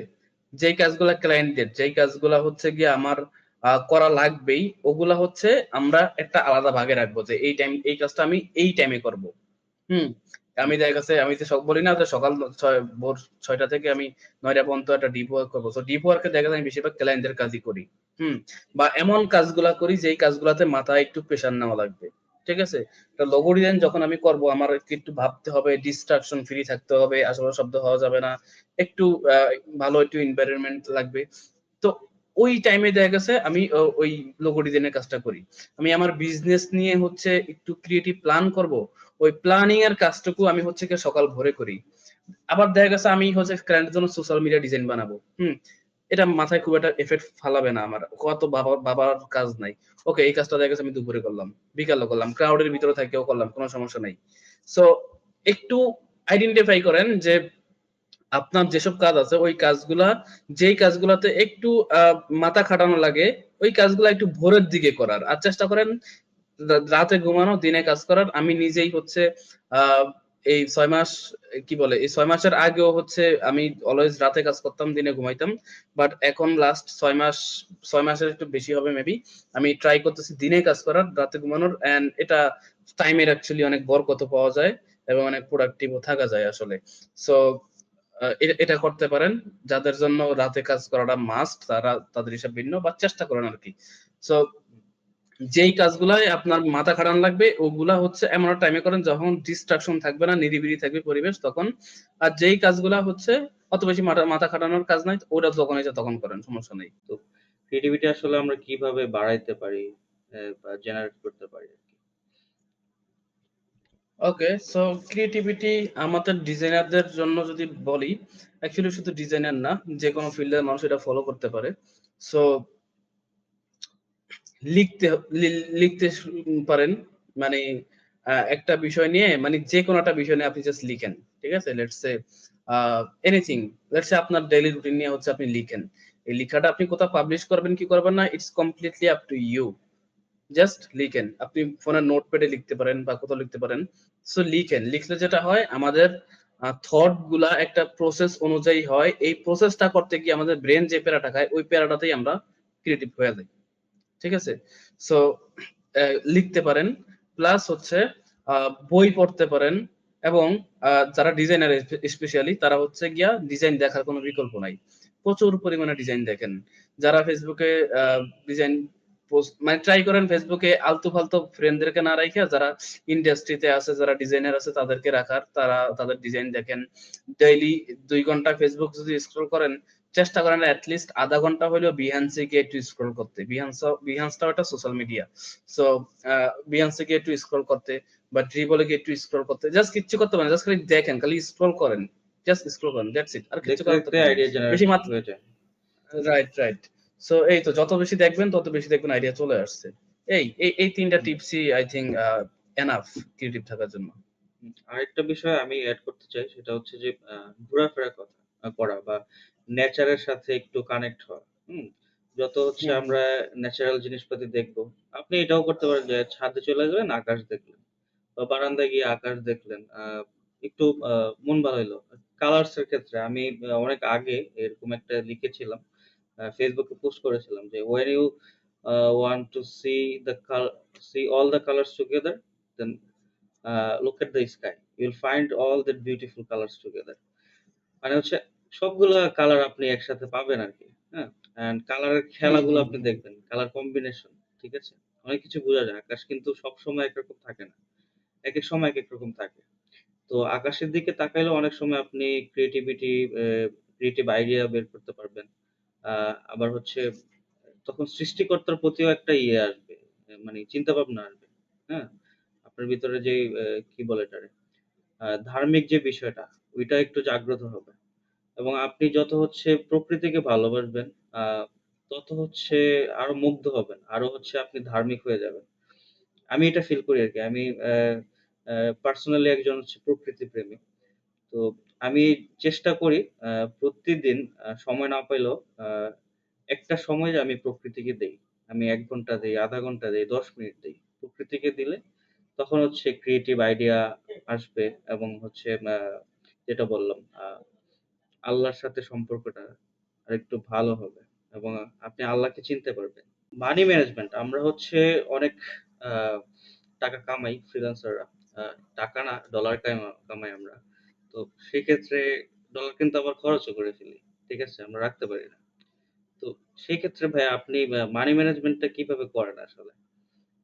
সো ম্যানেজমেন্টের ব্যাপারে যদি কথা বলি, আপনি ফর এক্সাম্পল, আমি এখন যেটা করার চেষ্টা করি সেটা হচ্ছে লেটস সে এই মাসে আমি ৫০,০০০ টাকা কামাইলাম। হ্যাঁ, সো আমি নিজেরে বলি যে আমি ৪০,০০০ টাকা কামাইছি, বাকি ১০,০০০ টাকা আমি কামাই নেই। হুম। ঠিক আছে, কামাই Good নেই, strategy. খরচ করবো কোত্থেকে? সেটাই। সো আমি যেটা করছি, দুইটা ব্যাংক অ্যাকাউন্ট আমার। একটা ব্যাংক অ্যাকাউন্টে হচ্ছে আবার ডিপিএস খুলতে পারেন, যেটা হচ্ছে গিয়া আমার ডিপিএস আছে। সো ডিপিএস খুলতে পারেন, যেটা হচ্ছে প্রতি মাসে দেওয়া লাগবেই, মাস্ট। সো আপনার ওখানেও একটা ইয়ে আছে যে হ্যাঁ, প্রতি মাসে আমার এখানে দেওয়া লাগবেই। সো ডিপিএস এ কেটে নিয়ে ডিপিএস খুলতে পারেন। আবার হচ্ছে গিয়া এভাবে ভাবতে পারেন যে আমি টাকা কামাই নেই, আমি ১০,০০০ টাকা কামাই নেই, ১০,০০০ টাকা কম কামাইছি বা ৫,০০০ টাকা কম কামাইছি। এটা ডিপেন্ড করবে আপনার খরচের উপরে, যে আমি ৫-১০,০০০ টাকা আমি কম কামাইছি। দেন ডিফারেন্ট আরেকটা ব্যাংক অ্যাকাউন্ট রাখেন। ওই ব্যাংক অ্যাকাউন্টের জন্য কোনো চেক বই নিবেন না, কোনো এটিএম কার্ড নিবেন না, কোনো কিছু নিবেন না। ওইটার খালি অ্যাপটা থাকবে আপনার কাছে, অ্যাপের অ্যাক্সেসটা খালি আপনার কাছে থাকবে, আর কিচ্ছু থাকবে না আপনার কাছে। ঠিক আছে? সো ওই একটা ব্যাংক অ্যাকাউন্ট করার পরে ডিফারেন্ট একটা ব্যাংক অ্যাকাউন্ট, প্রতি মাসে আপনার একটা প্রাইমারি ব্যাংক অ্যাকাউন্ট থাকবে যেখানে সবগুলো টাকা আপনার কাছে আসবে, আর আরেকটা ব্যাংক অ্যাকাউন্ট থাকবে যেখানে শুধু আপনি টাকা সেভ করবেন। সো আপনি এখান থেকে মনে করেন এই মাসে ৫০,০০০ টাকা কামাইলেন, আপনি ধরে নিলেন না আমি ৫০,০০০ টাকা কামাইনি, আমি কামাইছি মাত্র ৪০,০০০ টাকা। ১০,০০০ টাকা ওই অ্যাকাউন্টে ট্রান্সফার করে দেন, সত্যি ৪০,০০০ টাকাই এখন আছে। এবার এর ভিতরে আপনি যা কিছু করার করেন। ঠিক আছে? সো এবার ওখানে কি প্রতি মাসে টাকা সেন্ড করতেই থাকবেন? না। মনে করেন ৬ মাসে ৬০,০০০ টাকা হইলো বা ৫ মাসে ৫০,০০০ টাকা হইলো। এই ৫০,০০০ টাকা চেষ্টা করেন কোথাও ইনভেস্ট করতে। আপনি যদি বিবাহিত হয়ে থাকেন, আপনি হচ্ছে গিয়া বউকে গয়না কিনে দিতে পারেন, বা আপনি স্বর্ণ কিনতে পারেন, স্বর্ণে ইনভেস্ট করতে পারেন, বা হচ্ছে জায়গা বা হচ্ছে আরেকটু বেশি টাকা যদি হয়, আপনি জমি কিনতে পারেন। গ্রামের দিকে ১,০০,০০০ টাকা হইলেও জমি কেনা যায়। সো এমন একটা জায়গা, জাস্ট যেকোনো জায়গায় হোক, কাগজপত্র ঠিক দেখে জাস্ট জমি কিনে ফেলায় রাখেন। কাউরে আন্ডারে দিয়ে রাখেন যে ভাই তুই প্রতি মাসে আমাকে প্রতি বছর আমাকে ২-৩,০০০ টাকা দিস, সমস্যা নাই। তুই খালি আমার জমিটাকে পাহারা দিয়ে রাখ, ঠিকঠাক ভাবে রাখ, চাষবাস করে তুই খা। ঠিক আছে? জমি কিনে রাখেন। ২-৩ বছর পরে ওইটার দাম যদি আপনি ১,০০,০০০ টাকা দিয়ে কিনেন, ওটার দাম ৫,০০,০০০ হয়ে যাবে। সো এরকম জমি কিনতে পারেন। তারপরে হচ্ছে গিয়া স্বর্ণে ইনভেস্ট করতে পারেন, বা অনেকে ক্রিপ্টোকারেন্সি ইনভেস্ট করতে বলে, স্টক মার্কেট করতে বলে। আমি এগুলো একটা রিকমেন্ড করি না। এগুলা করার দরকার নাই। যেগুলা অ্যাকচুয়ালি ভ্যালু গ্রো দেয় করে। ওগুলা করেন। গ্রো করে। আবার সবথেকে বড় ইনভেস্টমেন্ট হচ্ছে আবার নিজের উপরে, হ্যাঁ? মনে করেন আপনি আপনি দেখলেন যে একটা খুব ভালো মাস্টারপিস একটা কোর্স। এই কোর্সটা করতে পারলে আমার অনেক ইমপ্রুভ হবে। এই কোর্সে খুবই ইউনিকনেস আছে। মানে খুবই ভালো একটা কোর্স পাইলেন আপনি, হ্যাঁ? জি, কিন্তু আপনি কিপটামি করে কিনতেছেন না। যে না ৳৫,০০০ দিয়ে জমাইতে কোর্সটা হবে। কিনবো, থাক হুম, জমাইতে হবে। কিপটামি করে কিনতেছে না। কিন্তু হইতে পারে এই কোর্সটা করলে এমন এমন একটা সিক্রেট জানবেন আপনি, এমনটা কিছু আপনি জানবেন, যেটার ফলে আপনি ৫,০০,০০০ ও পেয়ে যাবেন। লাইফ ঠিক আছে? চেঞ্জিং হয়ে যেতে পারে। সো লাইফ চেঞ্জিং হয়ে যেতে পারে। সো এইজন্য ওই শেখার ক্ষেত্রে আসলে কিপটামি করার দরকার নাই। একটা বই কিনবো, কিপটামি করার দরকার নাই। বই পড়ার হ্যাবিট যদি থাকে, আমার আগে প্রচন্ড পরিমাণে বই পড়ার হ্যাবিট ছিল। আমি প্রচুর বই পড়তাম। আমি মানে খাওয়া না খাওয়া বাদ দিয়ে বই পড়তাম, এরকম অবস্থা ছিল। এখন যদি পড়ি না, বই থাকে বই পড়ে আছে, কিন্তু এখন পড়া হয় না। বাট যদি বই পড়ার হ্যাবিট যদি আপনার থাকে, বই কিনেন, বইয়ে ইনভেস্ট করেন। আ ওখান থেকে আপনি রিটার্ন পাবেন। যে নলেজটা পাবেন এটা টাকার থেকে মানে কয়েক গুণ বেশি। এটা কোর্স থেকে যেই নলেজ পাবেন সেটা আপনার ওই কয়েক গুণ বেশি টাকার থেকে। সো নিজের উপরে তো ইনভেস্টমেন্ট করাটা আছে। তারপরে দেখা গেছে ফর এক্সাম্পল আপনার যেই পিসিটা আপনি ইউজ করেন, এই পিসিটাতে প্রচুর পরিমাণে এক্সট্রা হ্যাসেল খাইতে হয়, হ্যাঁ? এই তো এটা নষ্ট হয়ে গেছে, কালকে এটা নষ্ট হয়েছে, পরশুদিন এটা নষ্ট হয়েছে, তরশুদিন ওই সমস্যা হইছে। ১০০ হ্যাসেল। আপনার দেখা গেছে প্রোডাক্টিভ থাকতে চাইলেও থাকতে পারতেছেন না। এটা নষ্ট হইছে, এটা নিয়ে দৌড় দেয়া যাইতেছে মেকারের কাছে, মেকারে ঠিক করে দিতেছে। একটা টাইম নষ্ট, মানে অনেক প্যারা, হ্যাঁ? ওকে। ১.৫-২ লাখ টাকা খরচ করে একটা ম্যাকবুক কিনে ফেলেন। মানি ম্যানেজমেন্টের সবথেকে গুরুত্বপূর্ণ ২ টা বিষয় হচ্ছে কোনটা ওয়ান্ট আর কোনটা নিড, এটার ভিতরে ডিফারেনশিয়েট করা। আপনার যেটা ওয়ান্ট, যেটা প্রয়োজন, যেটা ওয়ান্ট ওইটা কিনেন না, ওইটা না কেনার চেষ্টা করেন, এবং কিনলেও একটা মানি ম্যানেজমেন্টের একটা সিস্টেম করে কিনেন। আর যেটা নিড ওইটাই শুধুমাত্র কিনেন। That's it. এই কিছু বিষয়গুলো মানলেই I think money money management নিয়ে আরো ২ ঘন্টা বকবক করলেও শেষ হবে না। বাট আই থিংক এত বকবক করার প্রয়োজন নাই। যতটুকু পারলাম এতটুকু মানতে পারলেই আপনার জন্য এনাফ। গ্যাজেট কিউর অ্যান্ড পিক্সিকিউর এটা কবে থেকে শুরু করলেন? কিভাবে শুরু করলেন? বা শুরুর ঘটনাটা কি? সো আমি যখন টিম বিল্ড করা শুরু করলাম, ১ম আমি টিম বিল্ড করছিলাম ইমেজ এডিটিং এর টিম, যেহেতু তখন এটার কাজ বেশি ছিল। সো ইমেজ এডিটিং এর টিম বিল্ড করার পরে এরপরে হচ্ছে যেসব ক্লায়েন্টের সাথে খুব ভালো পরিচয় হয়ে গেল, ভালো সম্পর্ক হয়ে গেল, তাদেরকে আমি অন্যান্য সার্ভিস যখন অফার করতে শুরু করলাম আস্তে, তখন অন্যান্য লোকদেরকেও হায়ার করা শুরু করলাম বা তাদের সাথে কোলাবরেট করা শুরু করলাম। এন্ড এভাবে কয়েকটা সার্ভিস যখন দিয়ে দিতেছি, তখন দেখলাম যে অ্যাকচুয়ালি সবকিছু আ আমার ব্যানারে দেওয়া আসলে মানাইতেছে না, একটা এজেন্সি দরকার। তো তখন হচ্ছে গিয়া একটা এজেন্সি দেওয়ার কথা মাথায় আসে। দেন হচ্ছে আমরা পিক্সিকিউর নিয়ে কাজ করি। আচ্ছা। এই। তারপর গ্যাজেট আর কিউরটা? গ্যাজেট কর, হ্যাঁ, গ্যাজেট কর হচ্ছে আমার, আমি তো যেহেতু টেক সেভি মানুষ, আমি প্রচুর গ্যাজেট কিনি, গ্যাজেট কেনার ট্রাই করি। অ্যান্ড আমার জন্য অ্যাকচুয়ালি অথেন্টিক গ্যাজেট পাওয়া খুব একটু চ্যালেঞ্জিং হয়ে যায়। সো অনেকেই হচ্ছে এখন অবশ্য কিছু অনেকটা সংশোধনে চলে আসছে। বাট একসময় ছিল প্রচুর ফ্রড গ্যাজেট দিত, ভুলভাল গ্যাজেট ধরা দিত। সো আমি অলওয়েজ চাইতাম যে গ্যাজেট খুব ভালো কিনবো, মানে অথেন্টিক গ্যাজেটটা কিনবো। প্লাস যারা গ্যাজেটের বিজনেস করে বেশিরভাগই কাস্টমারকে প্রিমিয়াম সাপোর্ট দেয় না, মানে কি প্রিমিয়াম কাস্টমার সাপোর্টটা দেয় না, ভালো কাস্টমার সাপোর্টটা দেয় না, খুব একটা বেশিরভাগ দেয় না। সো আমি হচ্ছে এই ২ টা প্রবলেম সলভ করার ট্রাই করতেছিলাম যে কিভাবে করা যায়। আমি চাইতেছিলাম এমন কোনো কারো সাথে আ এমন কোনো বিজনেসের সাথে পার্টনারশিপ করব যে ভাই আপনি আমারে প্রিমিয়াম সাপোর্ট দিবেন এবং অথেন্টিক গ্যাজেট দিবেন। এই ২ টা করবেন। কিন্তু অ্যাকচুয়ালি এরকমটা হয় নাই। পরে চিন্তা করলাম যে আবার আমার নিজেরও যেহেতু একটা গ্যাজেটের প্রতি একটা আলাদা একটা সফট কর্নার আছে। তো ভাবলাম নিজেই একটা গ্যাজেটের বিজনেস দেই। সো সেই আচ্ছা। নিজেরটা গ্যাজেটের যেন আমি নিজেই অথেন্টিক মালগুলা পাই আরকি। সো হ্যাঁ, এ এ নিজে অথেন্টিক মানে প্রোডাক্ট গ্যাজেটের পাওয়ার প্রতি জন্য, ভালোবাসা, এটা হ্যাঁ, বলতে গ্যাজেটের পারেন। প্রতি ভালোবাসা থেকে হচ্ছে মূলত ভাবলাম একটা গ্যাজেটের বিজনেস দেই। সো ইটস কমপ্লিটলি অনলাইন ভিত্তিক, ফিজিক্যাল কোনো শোরুম নাই। ইন ফিউচার হবে কিনা নট সিউর, বাট আমার আ ফিজিক্যাল অনলাইনেই রাখা। অনলাইনে কি অ্যাক্টিভ আপনারা গ্যাজেট কিউর? আ আপাতত এটা একটা লং গল্প। রিজন হচ্ছে ১ বছর আগে গ্যাজেটকো শুরু করছিলাম। ১ বছরের এই দিনগুলাতে, এই মাসের ভিতরে হচ্ছে আমরা গ্যাজেটকোর নিয়ে কাজ করা শুরু করি। তখন থেকেই ওয়েবসাইট নিয়ে কাজ করা শুরু করি। আমার যে ওয়েব ডেভেলপার মাঝখান দিয়া সে কাজ করতেছে, হঠাৎ করে তার বউ গেছে চলে। ঠিক আছে? আহা! আরেক বেটার সাথে। আল্লাহ! আচ্ছা, তারপর? সো সে ডিপ্রেশনে বা বিভিন্ন ইয়াতে সে হচ্ছে প্রায় ৫-৬ মাসের বেশি সময় নিয়ে নিছে অ্যান্ড এরপরও কাজ হয় নাই। পরে হচ্ছে আমি বাধ্য হয়ে তাকে হচ্ছে তার সাথে ডিল ক্যানসেল করে দেন হচ্ছে এখন আরেকজনের সাথে কাজ করতেছি। এখন সে কাজ করতেছে। ওয়েবসাইট প্রায় অলমোস্ট রেডি। হয়তোবা আর ২০% কাজ বাকি আছে ওয়েবসাইটের। ওয়েবসাইটটা ডান হয়ে গেলে আমরা পুরা দমে শুরু করে দিব। আর এর ভিতরে আমরা হচ্ছে ফেসবুক পেজ থেকে অনেকগুলা সেল করছি। সো কাস্টমারের কাছ থেকে বেশ ভালো রেসপন্স পাইছি সেল করে। আচ্ছা। আ তার মানে আমরাও রিকমেন্ড করতে পারি গ্যাজেট কুইককে। আপনাদের যদি কারো কোনো গ্যাজেটের দরকার হয়, ভাইয়ের পেজটা ঘুরে আসবেন। আমি লিংক দিয়ে দিব। এখন আমরা শেষ পর্যায়ে চলে আসছি। বিগিনারদের ব্যাপারে বা যারা হচ্ছে অডিয়েন্সের ব্যাপারে আপনার একটা মেসেজ যদি আপনি দিতে চান, সেই মেসেজটা কি হতে পারে? ওকে, সো অডিয়েন্সদেরকে বা আমার অডিয়েন্স এখানে যারা আছে আই বিলিভ যে সবাই মোটামুটি স্মার্ট মানুষজন আছে। সো স্মার্ট মানুষজনদেরকে তেমন কিছু বলার নাই। বাট যারা একটু বেসিক, যারা একটু বিগিনার বা যারা একটু ইন্টারমিডিয়েট লেভেল আছে বা যারা একটু মানে হাবলু টাইপ আছে আরকি, আমার মতো একসময় ছিল। সো তাদের জন্য বলবো যে ভাই কমন সেন্স ইজ দা মানে king, common sense is everything, trust me. আমরা হয়তো বা এই জিনিসটাকে খুবই নেগলেক্ট করি, বাট এটা actually it works. The thing is আপনি কোনটা ডিসিশন নেওয়ার আগে একটু কমন সেন্স ইউজ করেন যে অ্যাকচুয়ালি এটা কি ঠিক কিনা।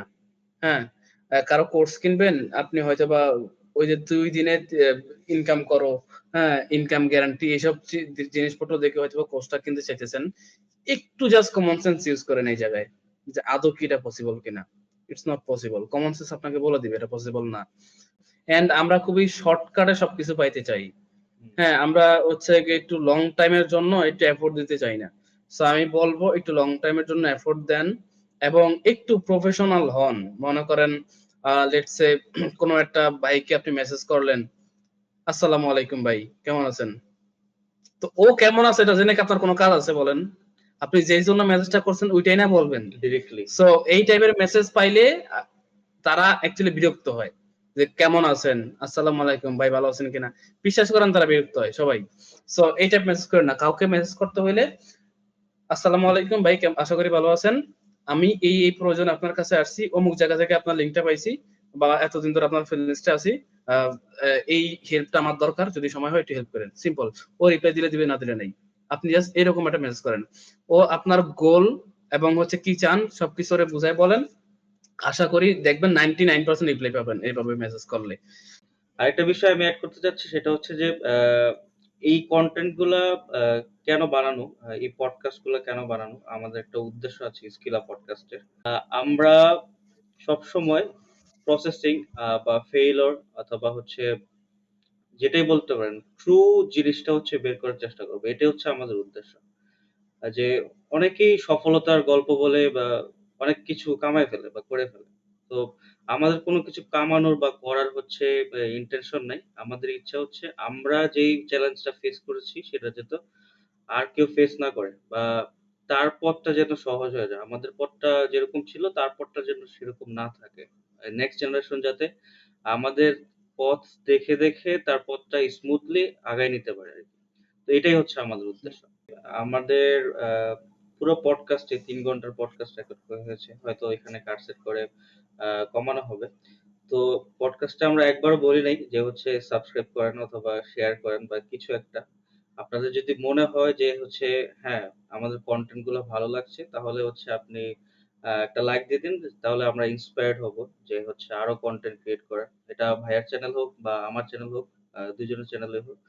আর যদি কমেন্ট করবেন হচ্ছে যদি ভালো লাগে, আ ভালো লেগে জিজ্ঞেস করে কমেন্ট করবেন। যদি কোনো কোয়েশ্চেন থাকে সেটাও কমেন্টে জানাবেন।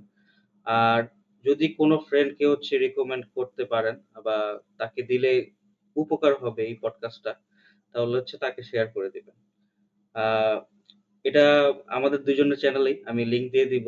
হয়তো কোলাবোরেশন থাকবে আরকি আমাদের। তো ২ জনের চ্যানেলেই লাইক দিয়ে দিবেন। আর হচ্ছে সাবস্ক্রাইব করে রাখবেন আরকি, বেল আইকন দিয়ে রাখবেন। আমিও প্রোডাক্টিভ কনটেন্ট বানানোর চেষ্টা করব। ভাইয়া তো হচ্ছে টুল নিয়ে আগাচ্ছে। তো আশা করি ভালো লেগেছে আপনাদের। আহ, আজকে এই পর্যন্ত থাক। দোয়া করবেন। আহ, ভাইয়া যদি কিছু বলেন, শেষ করে দিন, গুড বাই দিতে পারেন। আহ, বলে দিতে না পারেন। সেটাই, আপনাদের জন্য অ্যাকচুয়ালি আমরা ট্রাই করতেছি, আমিও ট্রাই করতেছি, বাসার ভাইও ট্রাই করতেছে ভালো কিছু দেওয়ার। আমাদের ইভেনচুয়ালি কোনো স্বার্থ নাই পার্সোনালি যে আমাদের কোর্স বিক্রি করবো। বাসার ভাইয়ের কোনো কোর্স আছে? না ভাই, আমি কোনো আপনার কোর্স কোনো কোর্স জীবনে আছে? বানাবো না, কোনো আচ্ছা, প্ল্যান নাই। আপনার কোনো কোর্স নাই। আমাদের আমাদের অ্যাকচুয়ালি টু বি অনেস্ট, আমরা জাস্ট যদি লজিক্যালি চিন্তা করেন তাহলে আমরা টাইম ওয়েস্ট করতেছি, আর মানবিকতার থেকে চিন্তা করলে আমরা আপনাদের উপকার করতেছি। এন্ড আমাদের স্বার্থ আছে, আমরা হচ্ছে আপনাদের কাছে পরিচয় হইতেছি, আপনাদের সাথে পরিচিত হইতে পারতেছি, আপনারা আমাদেরকে চিনতে পারতেছেন। এই চিনা, এই নেটওয়ার্কিংটা হয়তো আমাদের লাইফেই কোনো না কোনো ভাবে ভ্যালু অ্যাড করবে। সো ডেফিনেটলি স্বার্থ আছে, বাট এই স্বার্থটা কিন্তু ফেয়ার, এটা কিন্তু নন ফেয়ার কোনো স্বার্থ না। সো এই হচ্ছে ব্যাপার আর কি। সো আপনাদের যদি ভালো লাগে কন্টেন্ট গুলো, তাহলে বাসার ভাইকে সাবস্ক্রাইব করে দেন, আর আমার চ্যানেল থেকে ঘুরে আসার ইনভিটেশন রইলো। আজকের মতো আই থিঙ্ক এখানেই বিদায়। আল্লাহ হাফেজ, ইনশাআল্লাহ দেখা পাবো অন্য কোনো একদিন। তো আর কিছু না বলি, সবাই ভালো থাকবেন, দোয়া করবেন। আসসালামু আলাইকুম।